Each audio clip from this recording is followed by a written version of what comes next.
You're live, Your Worship. Okay, thank you. All right, everybody can hear me okay? Good. All right, well, welcome everybody.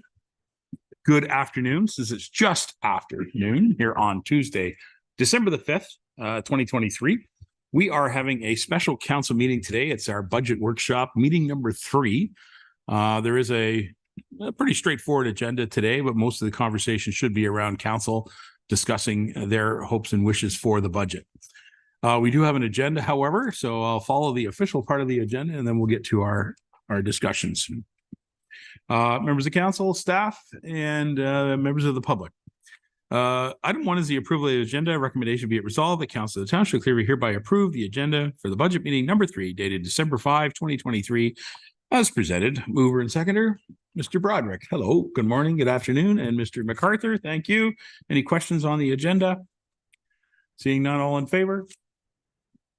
And that carries unanimous. Thank you. Disclosure of pecuniary interest and general nature thereof. Anybody have anything that they'd like to discuss? Seeing none, we'll carry on. If there's anything comes up, please bring it forward. We have the budget presentations next. Item 3.1. Kelly McDonald is going to speak about it. I believe our CAO, John Ferguson, is also in support of that. And Kelly does have most of the staff who've been involved in budget preparation here. Ron Mathers is here and Stuart's here, our financial analyst. So we get through this, we can get some questions. That'd be great. Okay. Whose phone is that? Is that yours? Nope. Okay. It's always yours, John. All right. Kelly, I believe, is prepared. Yeah, but Does she have a presentation along with her? Yes, no, maybe? They're sorting it out. Thank you, Your Worship. I believe we are ready. Okay, then. Welcome back, Kelly.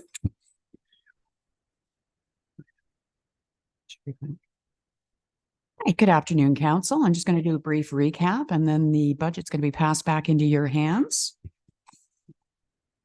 You've seen most of these slides already, and this is just, like I say, a quick recap to remind Council of where we are. Next slide. So we've got an additional operating budget of 1.182. Next slide. An additional capital budget of 137,850. Next slide. And when we left off, that sets us at a 4.85 net tax increase. Next slide. We've had some new information come in. The county actually ratified their 2024 budget. They've dropped from the 5% originally estimated down to a 3.7, which then drops our blended rate to a 4.53. Next slide. This is just giving you a brief outline of what the changes that we made in order to bring that down. There is an additional change that didn't make this slide, and that was holding the senior affordable housing grant or reserve transfer rather at the $100,000 rather than increasing it this year. And that is how we come to the 4.53%. Next slide. So on the average, per 100,000, you're looking at a $59.20 increase. Next slide. There's a brief slide showing you exactly where that funding is spent. So of every tax dollar that Clearview collects, we retain 58 cents. And that's broken out by department in order to preserve all of these municipal services. And that's the brief budget recap. This now puts the budget back into council's hands for deliberation, changes, additions, deletions. And there you go. There you go. Thank you. Members of council, any questions to Kelly or her staff? They're still discussing over here, so I'll give them a moment. While they're doing that, I'll ask one question, Kelly. Yes. MPAC recently released our development results and our status of our increase in development. So could you sort of highlight what that is and how that has impacted our budget? If you wouldn't mind, Your Worship, when we get into the deliberations, I will update you on that number. I do have it on my worksheet, but I can't bring up Excel on here. Yeah. We originally estimated about 150,000 with the new growth projections. I'm expecting approximately 500,000. Oh, so okay. it does impact the budget nicely. Okay. Well, that's positive to hear. Yes. I was aware that the growth numbers were significantly higher for our area than we had anticipated, which of course will translate into a sharing of tax responsibility across the entire community with a broader reach. Exactly. So, okay. All right. Members of council, did you have a question? Yes, no? Oh, council, you were just deliberating, but not deliberating. Got it. Okay. Okay, I tell you what, Kelly, why don't you take a seat and we're good to go for now. And we'll certainly come back to you when we need some further information. Thank you very much, Treasurer. Okay, council, we're going to move to item number 3.2. 3.2 on our agenda is a report from the CAO. There are two recommendations in here, and then an ask for an approval of an option.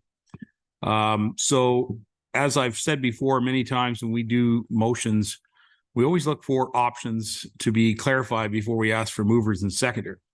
So council, if I may, I will ask you to refer to either a recommendation number 2, and we'll have a discussion about the resolution to approve option number ?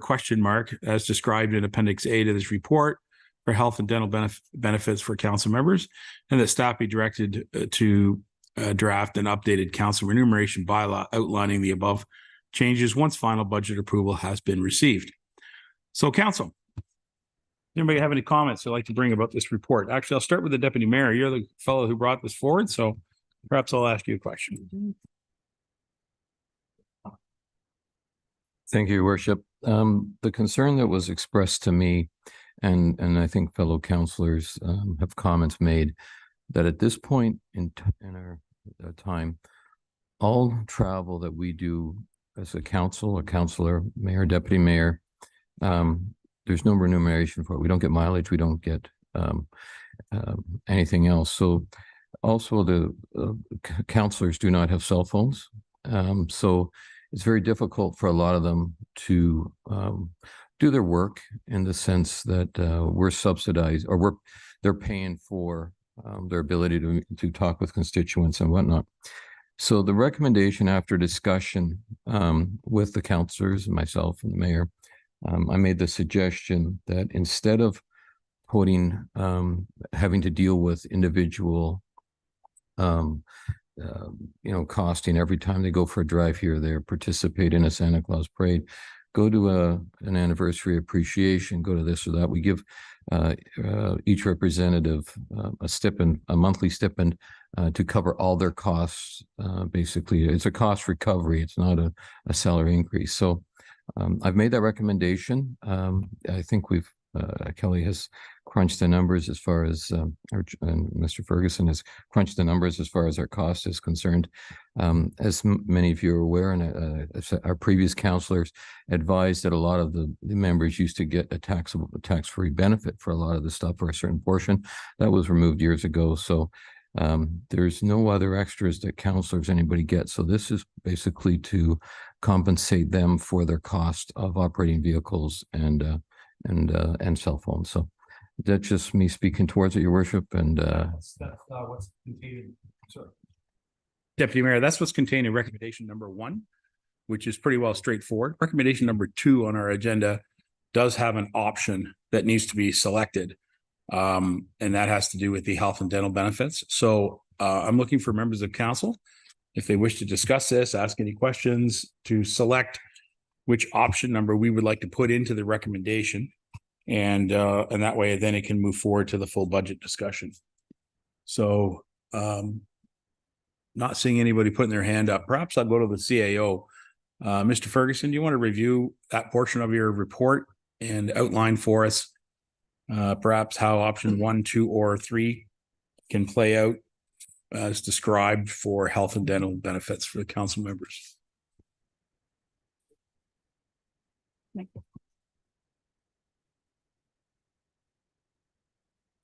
Yeah, just getting the information here in front of me.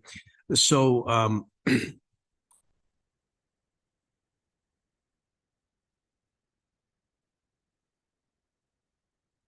option 1 would be similar to the staff setup for health and dental, and that total cost, including the vehicle allowance and cell phones, would calculate into a net increase in the budget of $51,658. And that would be 100% covered by the municipality. That's the program that staff have at this point in time.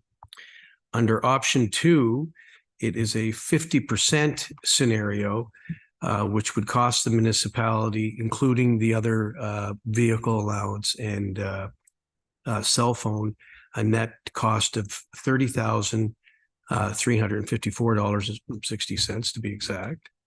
And then the third option would be, just want to reiterate, we did a comparison of all other municipalities to see where they were, and there were a variety of different scenarios.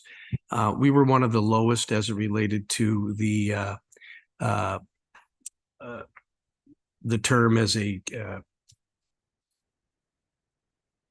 I forget the term it's referred to as a health benefit, and it was $1,250 a year that the counselors could submit to cover certain expenses related to health and dental. The next highest one was $3,000 from another community. We looked at a figure of $3,500, and that would equate into a total cost, including the other costs of travel and phone, of a net cost of $25,300. So those are basically the three options. If you go further into the report below, you'll see what the other municipalities did. So if you take a look at the first column under same benefits as staff, there were 1, 2, 3, 4, 5, 6, 10 that we believe are similar, and there would be 2 that were modified, and one was determined as an optional benefit. There was a healthcare spending account. That's a term I was looking for. Clearview was $1,250 in previous years. Bradford had a health spending limit of $300, but they also had a health and dental benefit similar to staff. So Clearview clearly was the lowest cost recipient in this particular area. The next highest one was $3,000 as it related to a healthcare spending account, and this is basically generally where we got an idea of the figures that we would suggest for council to consider. So that's basically the report. You'll see that we do lag a little bit behind in that particular area, but it's really up to council to choose what benefit package they want to proceed with as it relates to the budget this year. All right, thank you very much.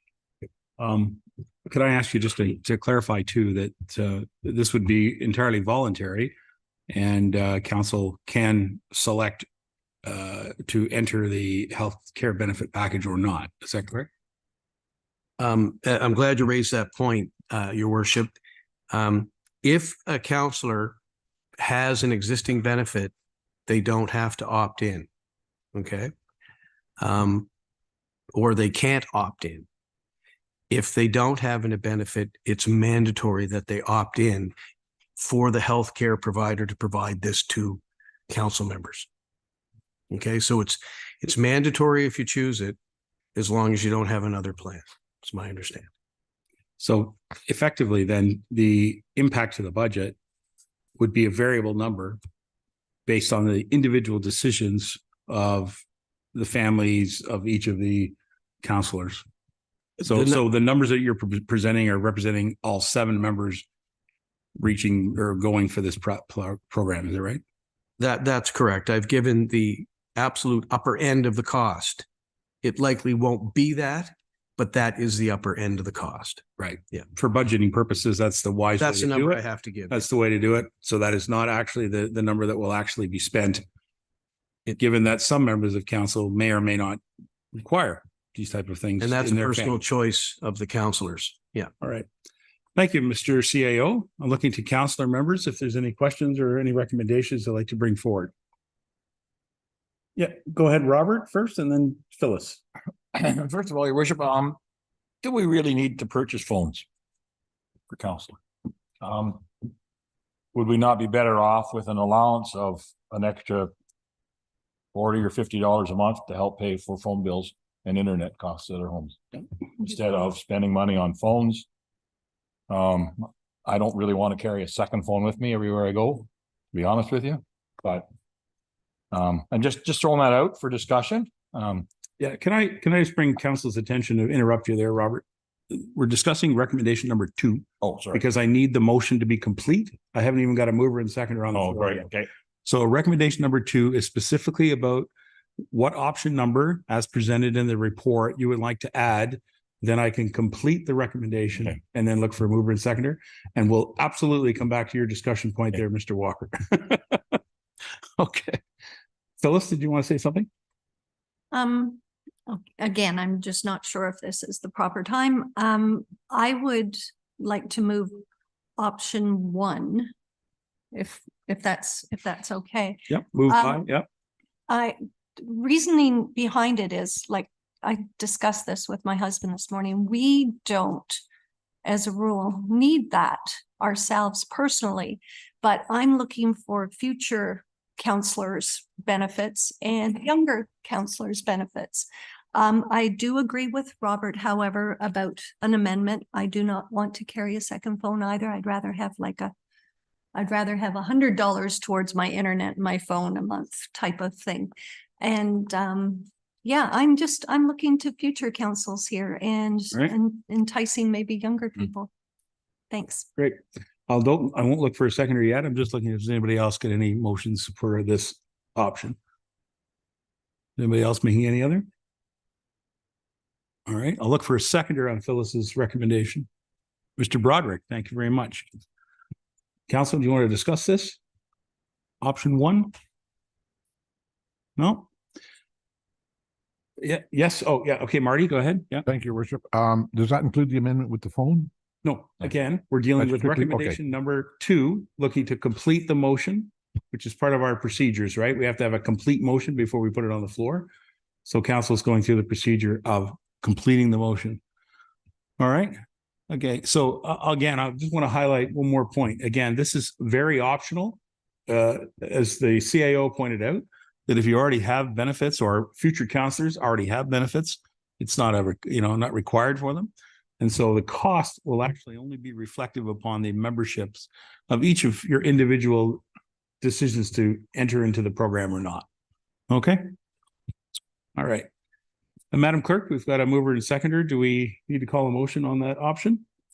All right. Just to review, Phyllis Deneen is recommending option number 1. It's seconded by Councillor Broderick. If there's nothing further, I'm prepared to call the motion. All those in favor? And that carries unanimous. Thank you very much, folks. Okay, we now have a complete recommendation. So at this point, I will look for, I'm going to read the recommendation number 1. I'll look for a mover and seconder, and we can debate it. And then I'll read recommendation number 2, mover and seconder. We'll debate it. They are separate motions. That's what I said. So it'll be a mover and seconder in each one. Yeah. Okay. All right. Recommendation number 1, be it resolved, the Council of the Township of Clearview hereby receive the CAO report number 010-2023 Council Phone Vehicle Allowance Extended Health Benefits dated December 5, 2023. And item 1, the council approved the expenditure as outlined in Appendix A to this report to purchase 5 cell phones with services for counselors. And item 2, the council approved effective January 1st, 2024, following monthly travel vehicle allowances, counselors $100 a month, Deputy Mayor $200 a month, Mayor $300 a month, and item 3, that staff be directed to include the above changes in the updated council remuneration bylaw once final budget approval has been received. Is there a mover and seconder for this motion to get it on the floor? Deputy Mayor, that sounds like your motion. Thank you, Deputy Mayor. Is there a seconder? Mr. MacArthur? Thank you very much. You want to speak again?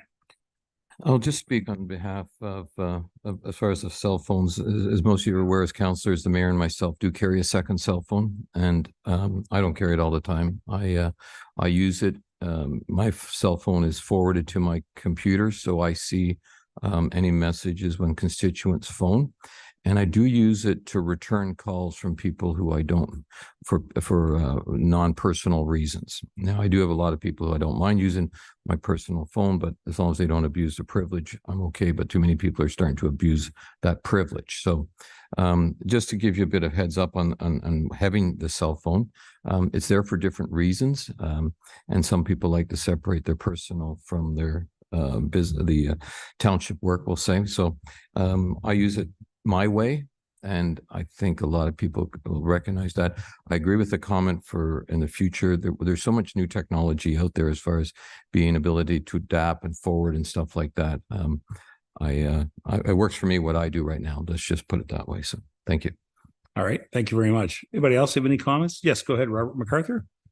Yeah, I'll agree with fellow counselors' comments. I don't want to carry a third cell phone, so and so I would I don't know whether we want to make a movement to amend the motion to take out the purchase of the cell phones for counselors and add honorarium or whatever you call it of $40 a month towards cell phone expenditures.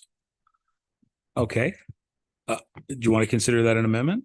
Yeah. Okay. Get it on the floor. Deputy Mayor? I just want to speak to that quickly, Councillor MacArthur. The intention of my original motion or discussion, the $100, was basically intended to cover cell phones and car allowances. Now, I'm totally good if they say we want a monthly allowance or a portion or whatever. I don't have a problem with it. But the ask originally was to cover the cost of your personal cell phone to be used for to cover the cost, sort of thing. So yeah, I just put that out there for my intent. Okay. I'll look for a seconder on the motion then. Is there a seconder on the motion for that has been put forward to amend?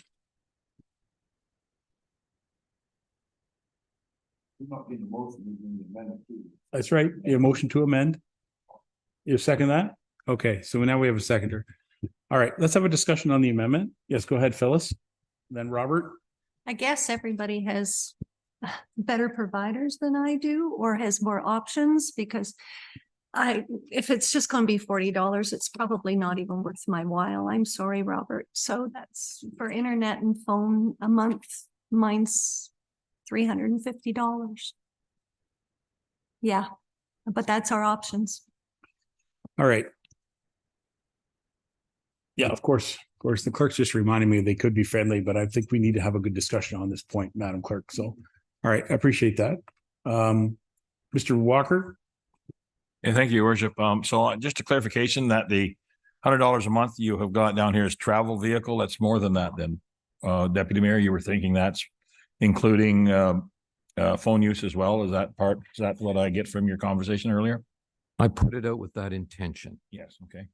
However, as Councillor Deneen just enlightened us, what her bills are, it may be to an advantage to have a township phone from a cost point of view. I looked at, my attitude was anything was better than nothing, but I'm speaking from the point of view of the mayor and myself do a fair bit of traveling representation too, but we also have the phones already in our pocket. So the phone is not as a non-issue for myself.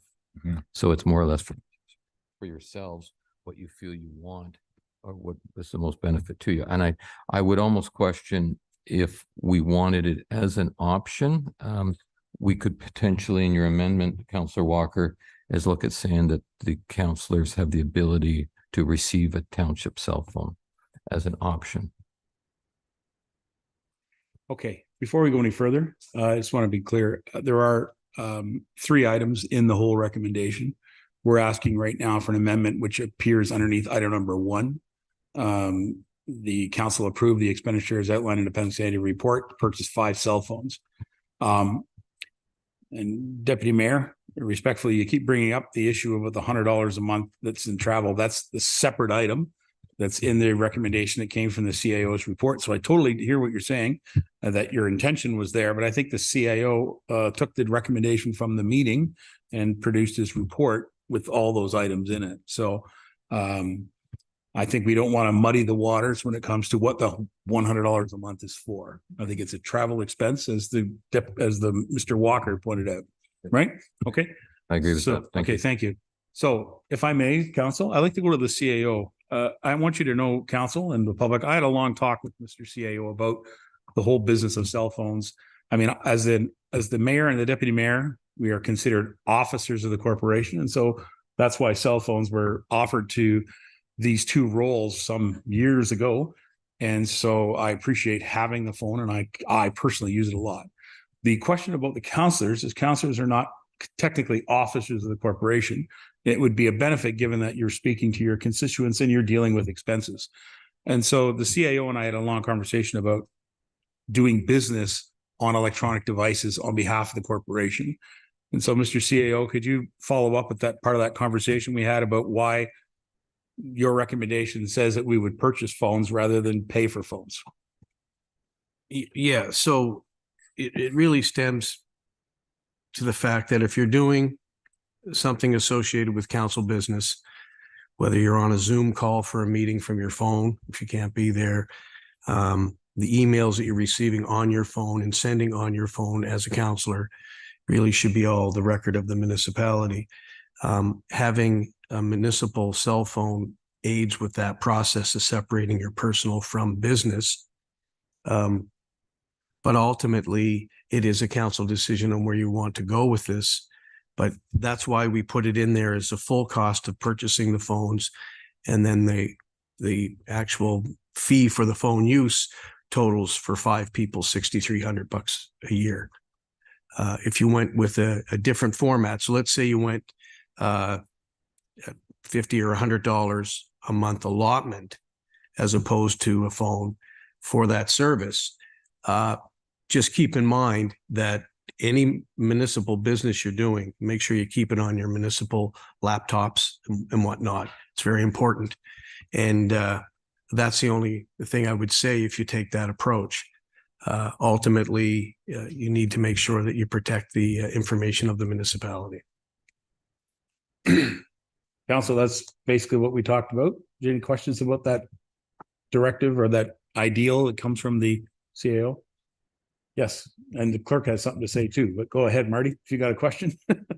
Well, not really a question, a comment. I'm feeling better about my service provider. It's only about $300 a month. So, I do like the idea of a phone in a way because I don't have my emails sent to my personal phone. So if I get an email from the township or about the township, I don't get it till I open up my computer. If I'm out on the water, I don't have my computer with me. So it would be nice to get your emails on the phone, but that's the only reason I would want the second phone. I don't see why we can't do the business on our personal phone for the township. Because I've already had one lady call me up and say, what number do I call you to get in touch with you? Because there's 3 numbers listed. So now there'd be 4. So to me, either way, the only reason I like the phone is that it's a record and you get your emails to your phone. Right. Madam Clerk, could you help us with some of this issue? Thank you, Worship. I think I can speak to the records of the municipality because that is under legislative services. So regardless if you have a council phone issued by the township, your emails are a part of a township record because they're on the township server. So those are FOIable. We can review those emails in the background. The benefit of having a township phone is that your text messages would also be a record of the township because that would be a township owned phone. So that makes sense, Council? Okay. So, anybody else want to talk about the amendment? Since we're talking about the amendment specifically about the phones, item number 1 of recommendation number 1. No, nothing further. All right. Yes, go ahead. I just want your comment on this. Sure. Still with this amendment, the councillors, this still would be an option that they did not have to take if they didn't want to. I would suggest through the clerk and the CAO, that's probably correct. I mean, you don't have to take it. You mean the phone? Yes. Sure. Yeah, I would say you don't have to take the phone, no. But if you do not have a health and dental plan and you choose to That's a opt in, different discussion. you have to submit to that. So on the phone issue, it is it's an optional item. The fact is, this motion would make it available to you if you so desired. Make sense? All right. So they're on the motion of amendment, which is $40. Is that what it was? Could you read that amendment just to help me out? Thank you, Your Worship. Moved by Councillor MacArthur, seconded by Councillor Beelan. Be it resolved, the motion before council be amended to remove part 1 of the motion to purchase 5 cell phones and to add that council approve a monthly allowance of $40 per council member to go towards the cost of use for personal cell phones. Okay. There's the motion in front of you. Members of council, if you have any questions. Seeing none, I'm prepared to call the motion. This is an amendment motion. All those in favor? Okay. Are there those opposed? Yeah. Okay. So I'm going to say that failed, actually. Thank you, council, for a good discussion on that. Appreciate that. Is there any further amendments to the motion as presented, which includes item 1, 2, and 3? Anything further? Okay. Recommendation number 1 has been read. Motion to amend has been failed. I've already read it once. I would consider that we have a mover and seconder, and I'm prepared to call the motion. Those in favor? And that carries unanimous. Thank you very much, council. Item number 2, recommendation number 2, be it resolved that council of the township of Clearview hereby 1, approve option number 1 as described in Appendix A to this report for health and dental benefits for the council members. And item 2, that staff be directed to draft an updated council remuneration bylaw outlining the above changes once final budget approval has been received. Can I have a mover and seconder to put this on the floor? Deneen, thank you. And Beelan, thank you. Okay, any further questions on this item? It was a good discussion earlier to get to the point. Just asking if there's anything further. All right. Again, you can clarify with the CAO and through Tammy Gill, actually, who helps oversee some of these health benefits, whether your family qualifies or not. Okay. All right. Members of council, we've got a motion. There's nothing further. I'm prepared to call the motion. All those in favor? And that carries unanimous. Thank you very much. All right. Again, just to remember, these items are part of the budget presentation. These can be discussed once we go back to the original or the main budget motion in the future, and are not subject to our, what is it? The reconsideration bylaw. Good. Council, we're going to move on to item number 3.3. It's a report regarding the Stormwater Management Pond Reserve, which we had a good discussion on when Dan Perot made a presentation to our council. So I'll read the recommendation. I'll look for a mover and seconder, then we'll have Dan speak to it. Recommendation be it resolved that Council of the Township of Clearview hereby receive report PW 028-2023. It's the Stormwater Management Pond Reserve dated December 5, 2023. And item 1, that council direct staff to include each budget year a transfer of $300,000 into a reserve for storm water management and pond maintenance beginning with the 2024 budget season. Can I have a mover? Mr. Walker, a seconder, Mr. Broderick. Thank you, sir. And Dan, would you like to comment on your report? Thank you, Your Worship. Just as you had indicated, I brought this up at the end of my budget presentation and had a big question mark. And I thank you for asking staff to go back and take a look, and hopefully the 3 ponds that we've been looking at over the past few months laid out here, and what the preliminary cost estimates are to clean these out. So I've listed those in the report. Kind of give a brief outline of what we would look at as far as the process of cleaning it, or what was involved in cleaning it. The Collingwood Lands one, I'd say is most accurate. I'd say is because we've been able to complete the soils testing for that pond.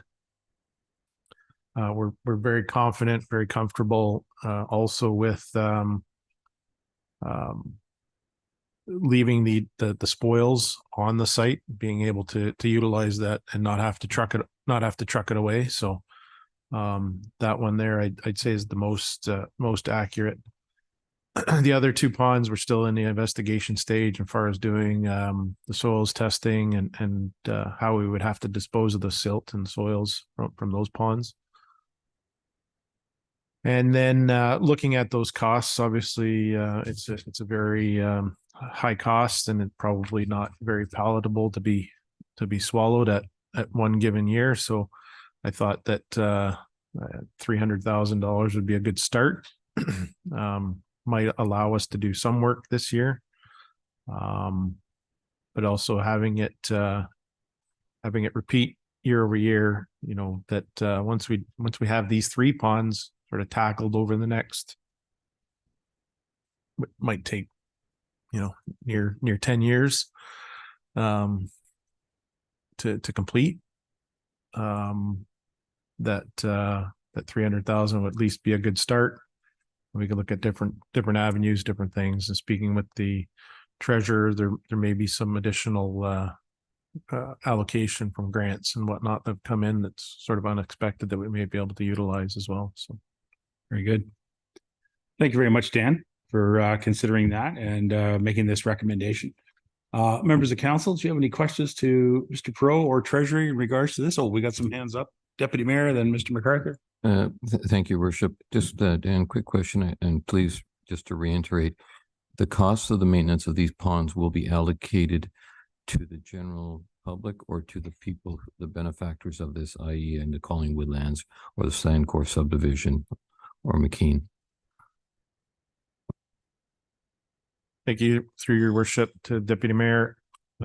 Right now, as it stands, and maybe Treasurer can enlighten us on that, and whether what we've talked about could be funded that way through additional grants that we've received. So there'd be essentially for this year anyway, no increase to the tax base, so it would be a burden on the taxes. So that it's really not attributed to any one development. It's just a general grant allocation. But okay, and I can see that this year because of the budgeting we have to do. Going forward, would it normally be attributed to that subdivision? I think you could look at it two ways. You know, we're going to be looking at that over the year in 2024, and maybe do a bit of with the help of our manager of engineering, looking at ways we can do it. Some municipalities do it in a general taxation that everybody across the municipality pays a portion of stormwater management cleanout. Other municipalities go to a user fee type scenario where you have a user rate just as you would a water sewer rate, and that those people that are attributing stormwater to a certain pond would be charged at a user rate type thing. So there's different ways to do it. Okay. I don't think we're quite there yet. Just on making that decision or that point. So just a quick question then. Let's say we have the stormwater sewers or stormwater pipes in Stayner. Does that get attributed to the town of Stayner residents, or is that general taxation? I'm just getting my head for the future. We know, I don't want to say warn people, but. Right. So any maintenance that we do now currently, i.e. catch basin cleaning in our existing storm sewers, that is attributed to all taxpayers in the municipality. Okay, that's fine. That puts us sort of straight that everybody pays for it because it is part of our. It's in our operating overall operating budget. So cleaning out a catch basin in Ottawa and Stayner and.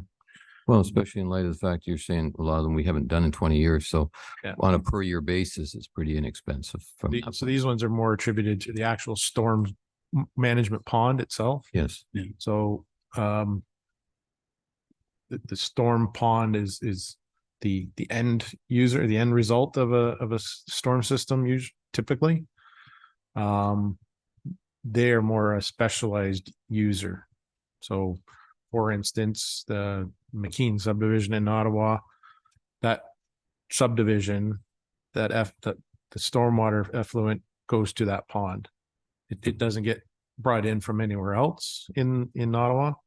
So again, it depends on how the municipality wants to handle this in the future. If we want to do a user rate for those specific people, or do we want to spread it toward the whole municipality?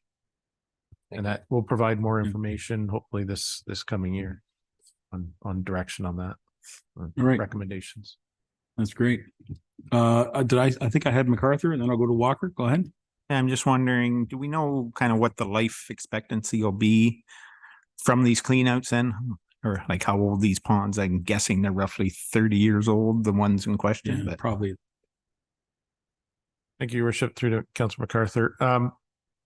Typically, I'd say in general sense, you probably get 20 years, give or take. Depends on how much sediment's entering into the system, but in general terms, I think the life, the removal of sediment should be done approximately every 20 years.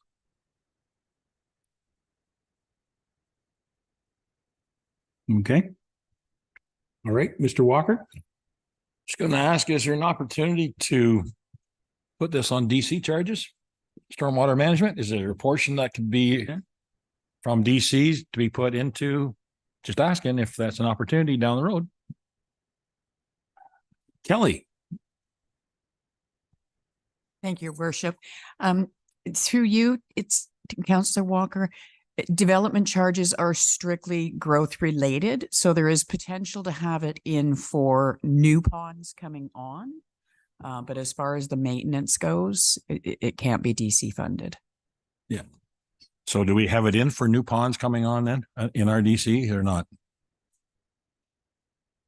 I'd have to double check the details on that, but the way I'm thinking right now is developers actually build those ponds and then pass them on to the municipality. So there's no actual cost to the municipality. It's part of the developer's contribution when they build that subdivision. I was thinking the same thing, Mr. Walker. Yes, go ahead, Dan. Yeah, thank you, Your Worship. I again, without checking the DC background or the DC Act, Development Charges Act, because the developers required or responsible to construct the pond as part of their development, they're already somewhat paying for DC that DC already. They're developing it. However, there have been conversations happening. I know, and again, Patty, our manager of engineering, she's going to probably lead this project, but there is a discussion group happening in the municipalities. It was initiated by the Nottawasaga Valley Conservation Authority, revolved more so around our licensing, the new CLI ECA approvals. But getting a briefing from her yesterday, the discussion is out there in amongst a lot of communities is how are they going to deal with that reporting component, but also how do these municipalities pay for these cleanouts and the ongoing maintenance of them. And there is a thought out there that developers somehow, how it works in an agreement somehow, that they pay a fee, like a maintenance fee of X amount of dollars that we could put into a reserve moving forward. It's not going to pay for the life of it, but it's going to pay for something as you move forward. So I think that was where I was going to go next. Is there some way we can recoup our maintenance through the developers? Because that needs to happen. It shouldn't fall on us, 20 years down the road, all of a sudden we're hit with some major money. So we need to look at an annual or whatever it is, the input from those developers who've, certainly they've put it all in and at their cost, but then they walk away once they're done. And then we're stuck with it for the rest of our lives to look after and maintain and repair. So I think that's a good move forward. Hopefully they pursue that avenue. Good comments, Mr. Walker. Thank you very much. Anybody else have any questions or comments in regards to this report and this add to the budget? Okay. Question to Kelly. This has not been added to the budget at this time. Your report you gave earlier, does it include this recommendation? No, Your Worship, it does not. Okay. There you go, Council. Well, so we're gonna let's get a clarification, Mr. Perot. We currently do some stormwater management for sure. Ditching is certainly a big part of it, and any immediate sort of flooding issues are dealt with immediately. Correct? Out of the current operational budget. That is correct, your worship. Yeah, so again, past practice or typically it really hasn't dealt with the stormwater challenges and issues within I'll say a development.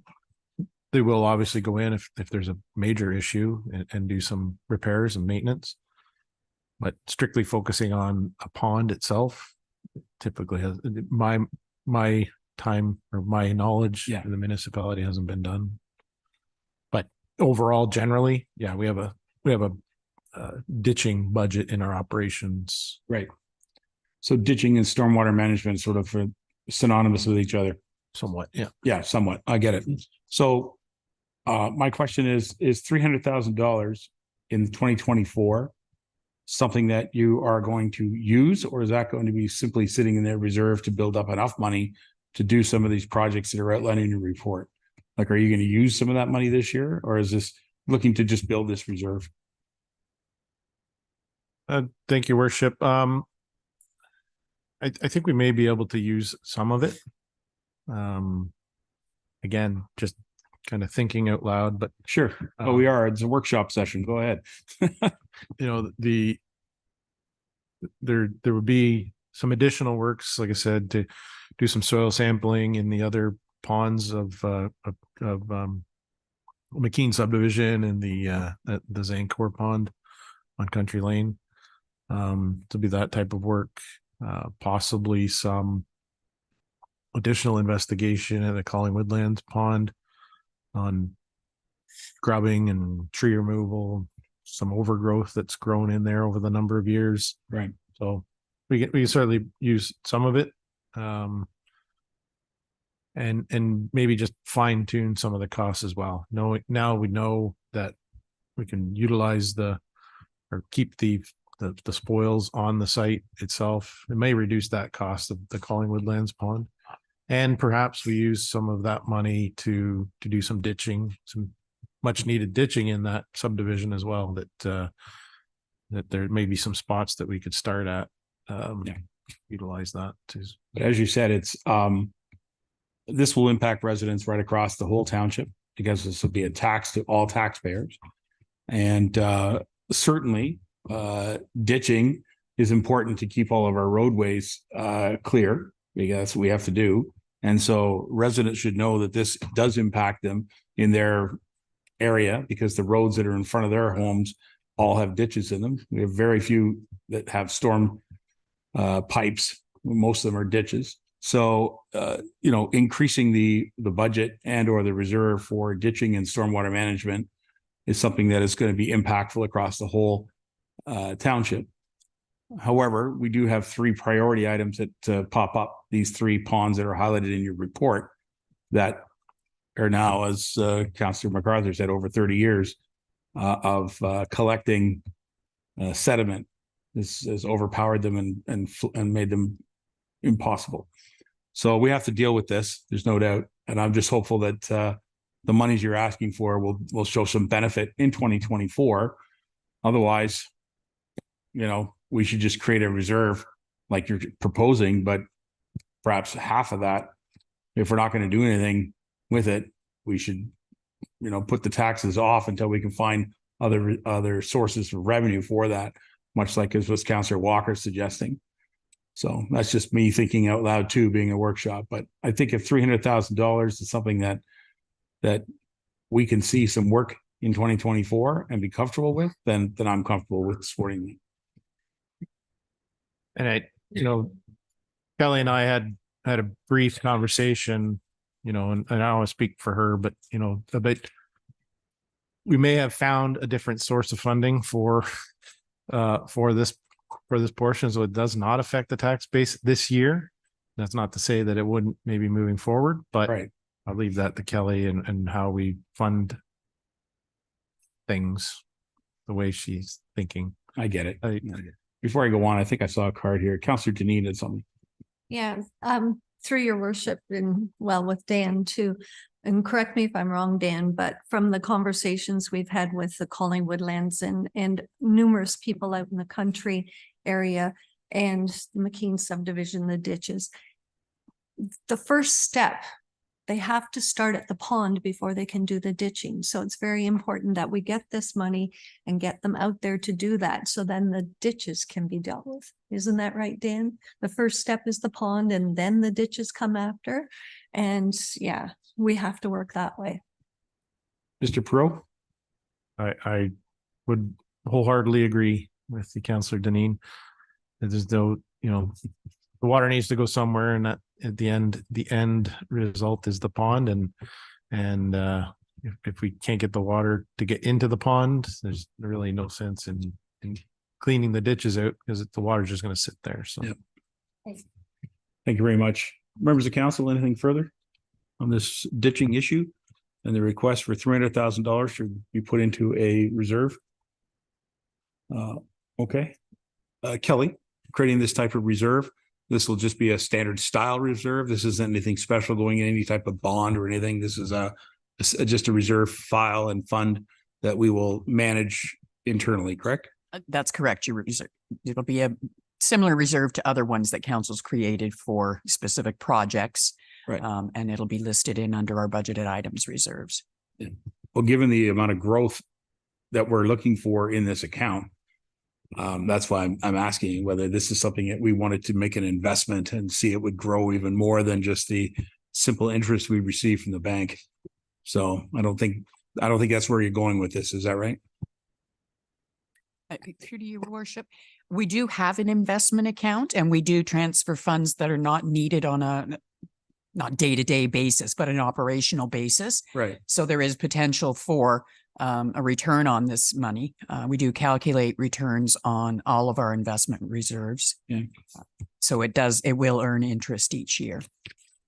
Yeah. I was just looking at the overall budget here, $621,000, 1.108 million, 560. Like, we need a lot of money to do these ponds.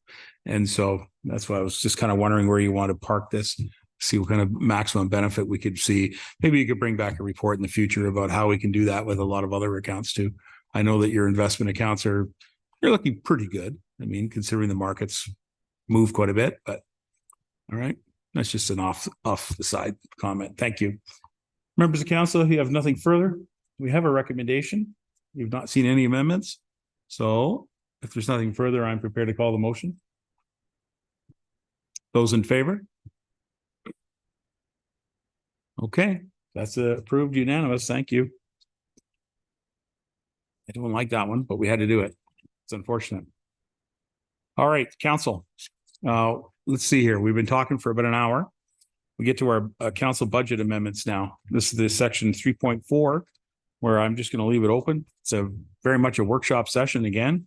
And so I'm looking for members of council if they want to speak about anything in the budget. Are you up first? You're up first, and Mr. MacArthur. I have a more of an ask as far as an amendment. I just want to direct this question after a weekend experience to our Chief Fire Officer, Mr. Davidson. Do we have the ability within our fire department right now to fight fires for e-vehicles? And that's a loaded question, so I'll let you answer first, and then I'll tell you where I'm coming We're going to from. fight whether we're successful or not, but Right. nevertheless, we're going to fight that fire. Am I right, Chief? Your worship, that's correct. We can fight these fires, but not efficiently. Okay. It was very interesting. As we've put in all these e-charging stations, I had the opportunity to go to Europe this past weekend, and I talked to an individual about electric vehicles, because that's a big thing worldwide, there's no doubt. So in Holland, they've had to get procedures where they take the entire vehicle, an electrical vehicle that's on fire, and put it in a tank and let it sit for a week. And the reason for that is we're dealing like an arc welder. And if you can't get to the batteries and it's not safe, they just keep arcing and arcing and arcing. So something of interest, we've heard some discussions with these battery storage systems, which we don't know how to deal with yet, or we're all going to have to learn if we get them.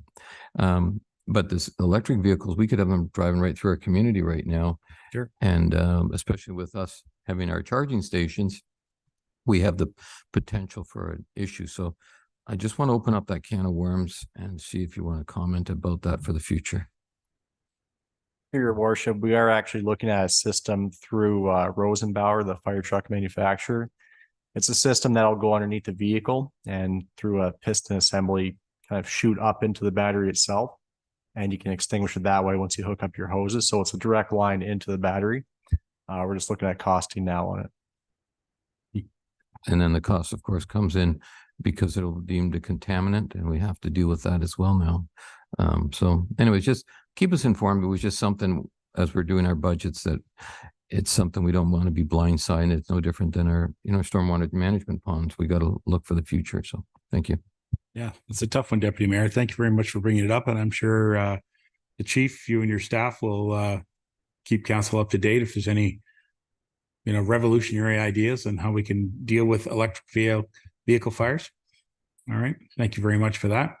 Mr. McCarthy, you're up again. Yeah, thank you. I just want to direct another question to Mr. Vachon, if I could. I mentioned to Terry there earlier this year about the potential. I know a lot of it's been removed as far as a sports pad in Stainer, that the Stainer Kinsman Club we're looking at. Have we made any headway? Have we made any budgets? Or is this something we're going to be where we can partner with the Kinsman and other organizations potentially here? Have we looked at anything like that for this coming year? Gary? Yeah, thank you, Your Worship. Through you to Deputy Mayor Van Saveren. No, we haven't done any segue or legway yet. The Kingsmen and other organizations, the Lions Club as well, have expressed interest. So they want to see a bit of a multi-use pad. Those discussions will start in the new year, but that hasn't happened yet. Okay, I just want to make sure we're prepared and we don't turn them away if they're willing to participate in a community. I want to make sure that we're ready for them, and I don't think we need an ask for any money right now, but if there is monies, just be prepared for it from a budget point of view. Thank you. All right. Thank you, Terry. Thank you. Mr. McCarthy, you're up next. Yeah, so my biggest, I'd like to get a conversation going. We've had asked for 5 new employment opportunities through the various departments. So I don't know whether we want to go through department or if we just a general conversation, because to me, 5 new hires in 1 year is maybe pushing the envelope. Now I know in the case of planning, it's kind of a self funded through permits and stuff. Amy, I was wondering if you could say, I know you had a contractor last year, I think, helping you to get your workload caught up. And same with IT. I don't know whether IT department had any kind of contracts to help do things. I'm throwing a real can of worms out here, I know, but that's okay. I think we need to have the discussion of just what we need or who we need and what we don't need. Correct. Okay. I'm going to go to Amy first. Just want to clarify 5 staff members. Amy, you have 1 in your department that you're adding. Is that right? Yes, that's right, Your Worship. Thank you. So if I may, through you, answer Councillor MacArthur's question. So we were able to retain MHBC as our planning consultant this past year, and we've put them to use certainly to help us with more complex files and just generally to sort of catch up on some backlog. We have through the months of May, August, September, and October received invoicing in the amount of 26,500. So if you sort of play the math game there and extrapolate, if we use them consistently through an entire calendar year, that would be approximately an $80,000 bill, which they do incredible work for us, and we're very thankful to have them. But in that work, we don't get any of the nuanced day-to-day work being completed, which we would get with a full-time in-house staff person. So, and to clarify further, that money expended on MHBC is well within our consulting budget, so we can bear that. That's just sort of a separate note. So, all right. I'll just further on that then, Amy. The work on the official plan, that's a separate consultant from MHBC. We'll be completing that in 2024. So there's a little bit of consulting money from the 2024 budget will be contributed to there. Is that right? And then we'll complete that. We will complete that in 2024. Yes, Touching- absolutely, your worship. Crossing fingers and hoping the province doesn't change anything on us, but let's Yes. keep moving forward that we're going to do that. Okay. And so, would a new staff person alleviate a little more pressure or take some pressure off from yourself to continue to push the OP project? Is that Yes, that's one other thing you're hoping? Yes, your worship, and thank you for that comment. The amount of time it takes to sort of manage a project the size of an official plan review is substantial. So Yes. offsetting some of that would help me dedicate more of my time to be able to see that move along a little more swiftly and under a little bit more of a microscope. And then following that official plan review, of course, we very much look forward to a new zoning bylaw. So, Right. Oh, good. Yes. Yes. Thank you. The endless housekeeping amendments to the zoning bylaw. Right. Thank you. Mr. MacArthur, how about we Yeah, move so- on in your questions? Go ahead. So through you to Kelly then, but I do understand that the planning they're asked does not directly affect taxation. Am I correct? Through your worship to Councillor MacArthur, it does actually affect taxation. However, it is offset by the cost savings from the consultant that's currently being used. Right. Yeah. Supplemental to that then too, the work at the county of Simcoe, they're having their own sort of issues there as far as their planning department.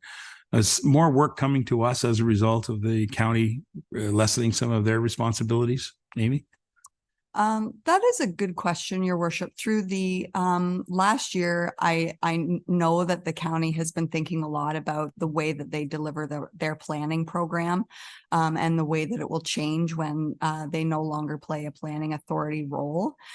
So I see it changing really. So they may be able to do more work for us on the policy side, for example, as opposed to reviewing our Planning Act application. So I can't say exactly how it's going to change, but overall downloading is be it from the county or the Conservation Authority, more work has come to us as a result of these legislative changes that we've seen over the last 18 months or so.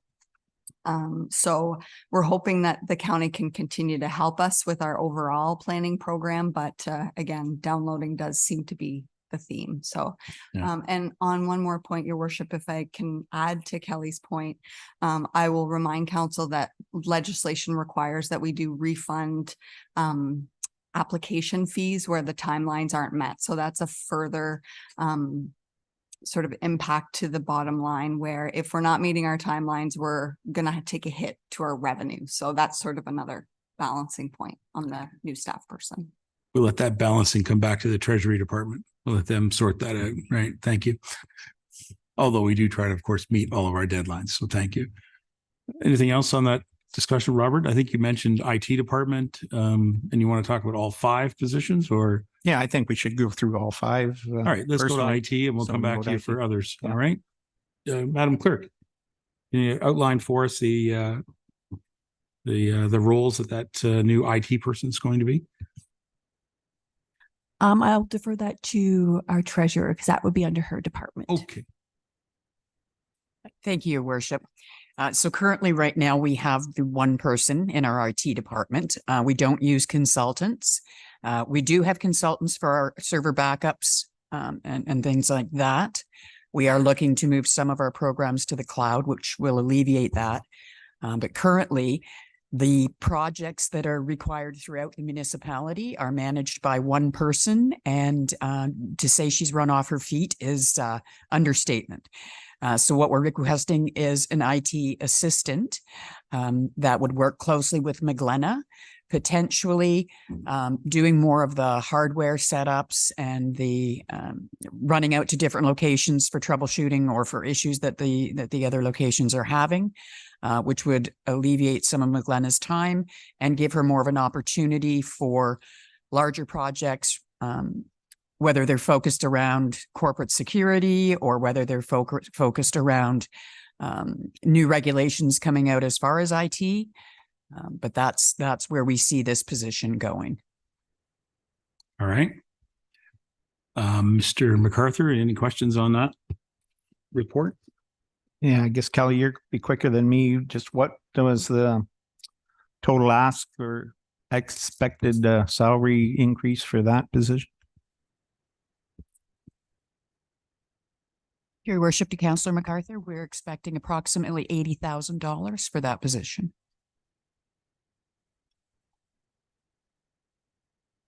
Okay. And once again, a direct hit on the taxation, right? Yes, that is a salary and benefits included. Onward. How about recreation? Recreation, Terry? Yeah. I've got a staff person add request. Yeah, thank you, Your Will Worship. you explain that for us? Sure can, yes. So as per our presentation, we're actually requesting more of a reorganization of our department. We're actually not going to be adding any more bodies to our department. We're just going to restructure within. We're looking at wanting to abolish one of the existing positions that we have. It's a 10-month contract. And then restructuring 2 existing positions within our department. One of the positions is to provide some managerial assistance to some of the growth that we're going to be experiencing, especially from the recreation programming side of things. We're looking at wanting to expand our programs and, hoping to maximize on some facilities in the near future to help us accommodate that. And also we're looking at wanting to restructure the tourism and events department of our department within our department, and to start working on some of the recommendations from the tourism plan and start putting off some of those action items. The amount that we had proposed to council was approximately 60,000, and that's at the high end. Our budgets, we think it'd be more within the 50 to 60,000 range. The 60,000 is at the ultimate range because we have a bit of a band system, and so depending on who would be successful with these positions, it depends on where they fit in. So somewhere between 50 to 60 grand. And it's more of a restructure. Mm-hmm. So that position then is a, it's a replacement of a contract position, and then a reorg within the department to establish the new rules of the new position. Is that basically how you're working it? Yes, Your Worship, something like that. Yep. All right, Mr. MacArthur. Yeah, no, I have no further questions on that one. Okay. All right. Let's go to John Ferguson. John, you've got a staff person recommended from Economic Development. Yes, Your Worship. I guess the real detail on the position is to do more economic and community development within the community. There is some of that going on, but we see a need for certain economic generations in other parts of our community in Clearview. The position, I believe, with benefits is over 100,000 typically for an economic development position. In this particular case, we're not looking to create a permanent position. It's potentially a 2-year contract, and we have been putting money in a reserve, and so the money is going to come from a reserve and won't impact the actual tax rate for this position on a 2-year contract. Okay. Mr. MacArthur, you recall that's a contract position that's being proposed. So I'm just thinking with the finalizing of our strategic plan, official plan and all that, if we should maybe finish that up first. We can, obviously we can't, this guy won't start tomorrow anyway, but maybe we could put this hire off for a year until we have all our plans in place. Any comments on that? Actually, you raised a very good point, and the person that we plan on fulfilling that position, whoever it is, will be actually looking at the strategic plan process and be a bit of a coordinator between the departments on what goes on with that plan. A lot of it is really, we focused on our strategic plan through an economic lens, and that was part of the reason for that. And so that individual is expected to have a role there as well. We're still working on that piece. We still have to get all the initiatives in from the various departments, and there's been a significant amount of submissions so far. We're working on the software that will actually create the dashboard that the public will see. We'll do a promotion and a public awareness of that dashboard when the time comes. The idea is to try to have somebody involved from the start so that they see what's going on. So we're looking to move on this fairly early in the new year, if approved. And that's basically the objective, that they will have a role with this plan as well. Okay. So, Mr. Ferguson, that position would not have a direct tax impact other than the activity level of economic development as a work task is going to increase. That's correct. Yeah. So the work task will increase, but the cost of the person in their salaries, wages, et cetera, will all be covered by the reserve that we have. And of course, it's not going to be activated until such time as you're prepared to hire that person. Is that right? That's correct. And it's all subject to council approving. So it could be end of first quarter, end of, third quarter, middle of the year type of thing. I'm going to suggest that I don't want to see it take that long, but there's always that possibility. I understand. Yeah. All right. Mr. MacArthur, is that good? All right. And then I guess the fifth one is our Public Works Department. Public Works Department, Mr. Perot. Yeah, thank you, Your Worship. Our ask is for an operations technologist, as I outlined in my presentation to the council. This would be an addition of a staff member to provide much needed technical support for the department in whereas we just had a discussion about our stormwater management ponds, but our CLI ECA approvals that we obtained, there's a substantial amount of reporting and monitoring on our ponds now that the province has put on us. So water quality testing, reporting on all our stormwater, not just the ponds, but on all our stormwater and the quality of the effluent of those ponds. Currently trying to spread that work with our compliance coordinator right now, where she's already spread thin, and our new manager of engineering. There's also new excess soils regulations that the province has come out with in the last few years, that there's quite a bit of reporting and testing for our soils that we generate on all our projects, and we have to report on it.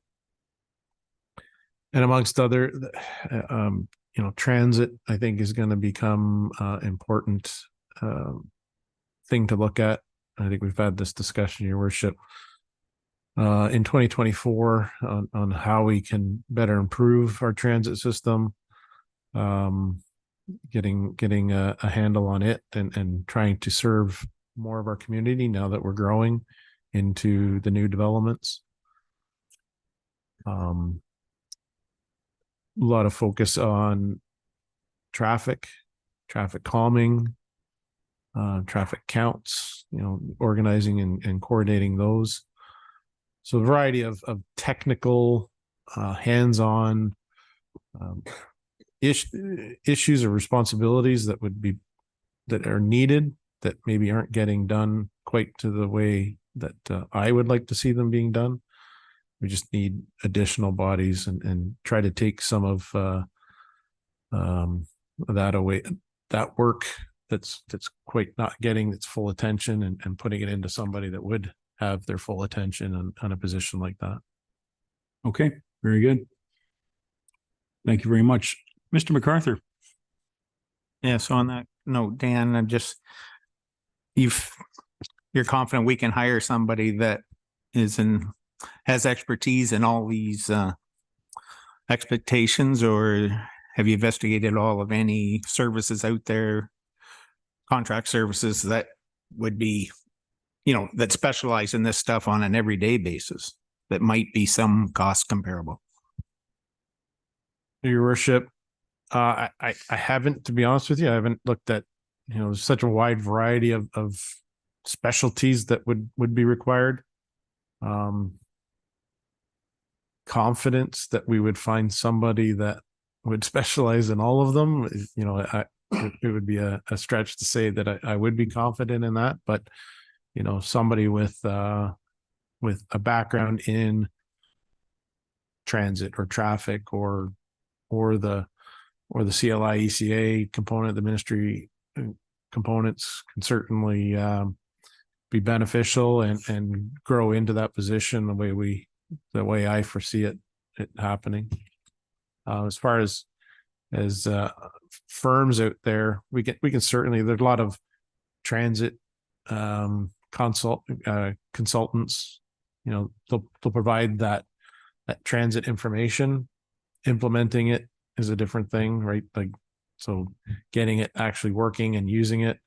I'll refer to our street scan program that we have that we implemented a few years ago, that I brought to council to get approval for it and do the street scan.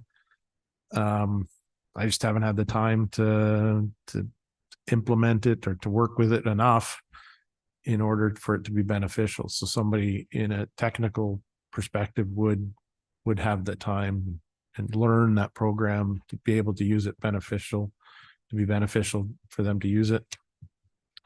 We're planning on doing our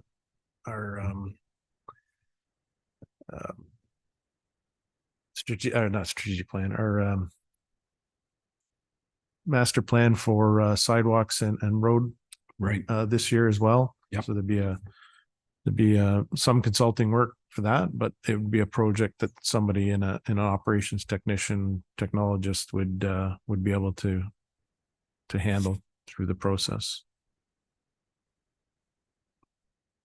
Okay, thanks. Good discussions. All right.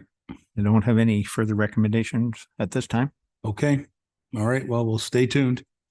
Okay. I think I have Phyllis next. Did I not? Or was it?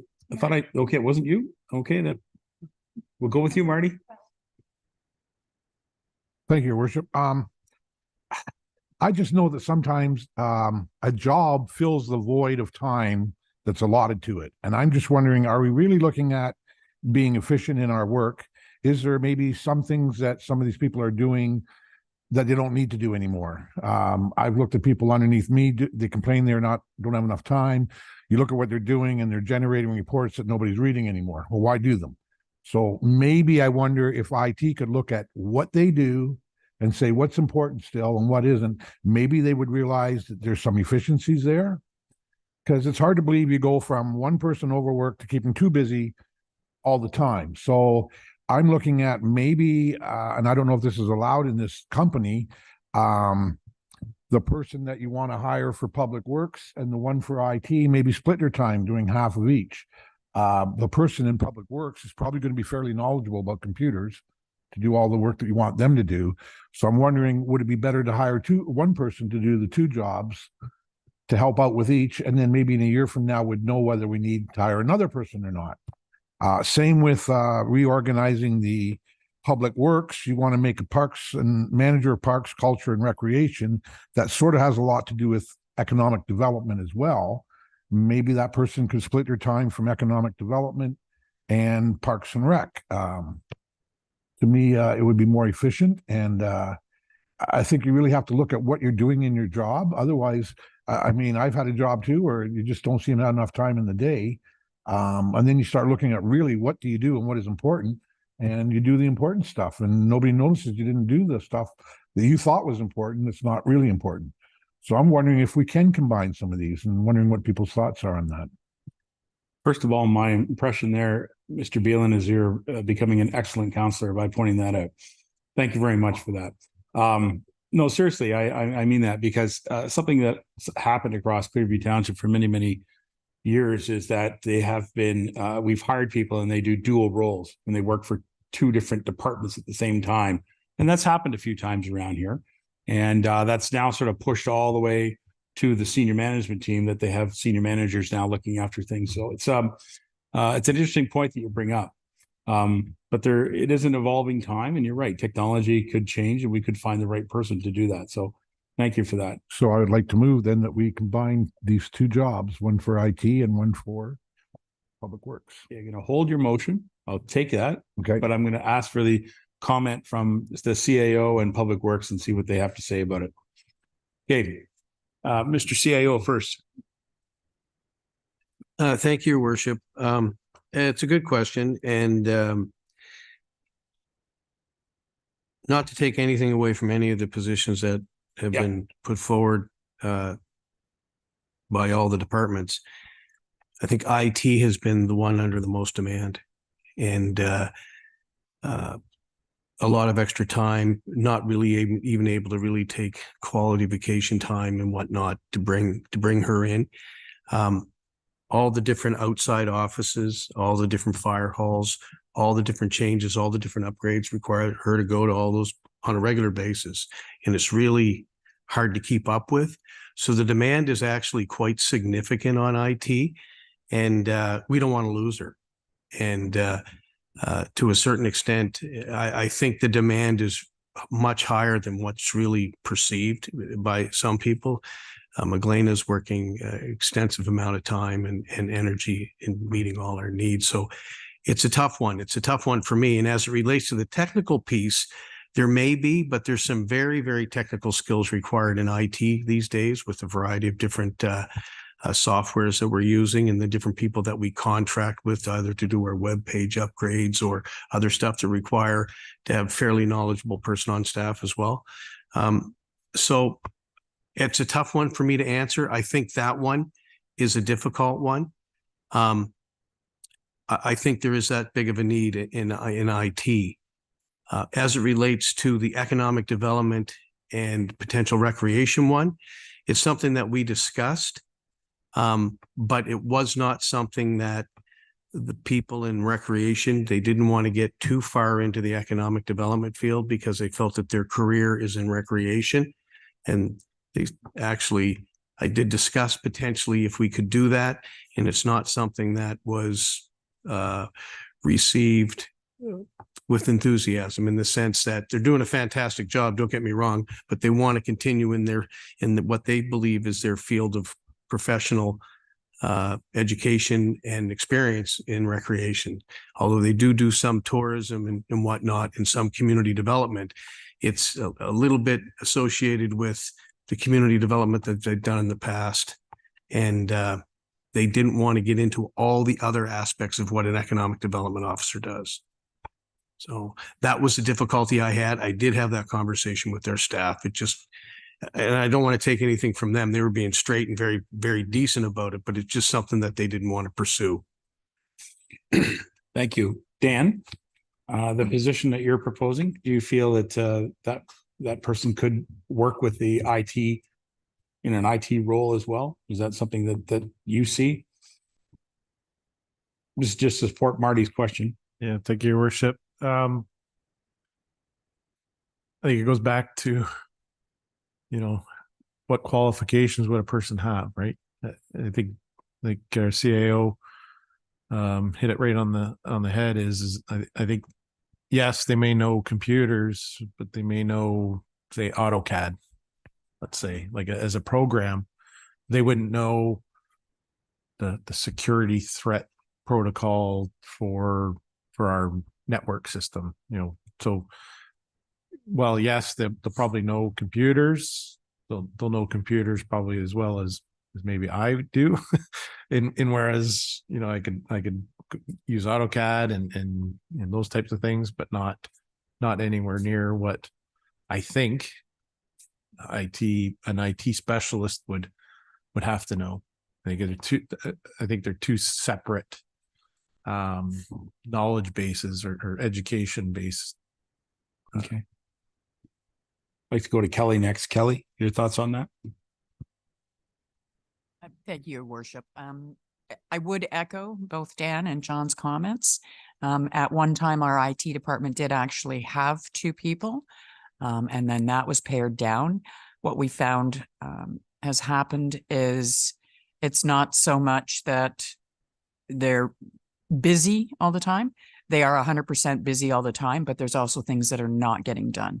So if a department head has a specific project with any type of an IT component done to it, they have to let our IT department know at least 6 months in advance, or it's not getting done.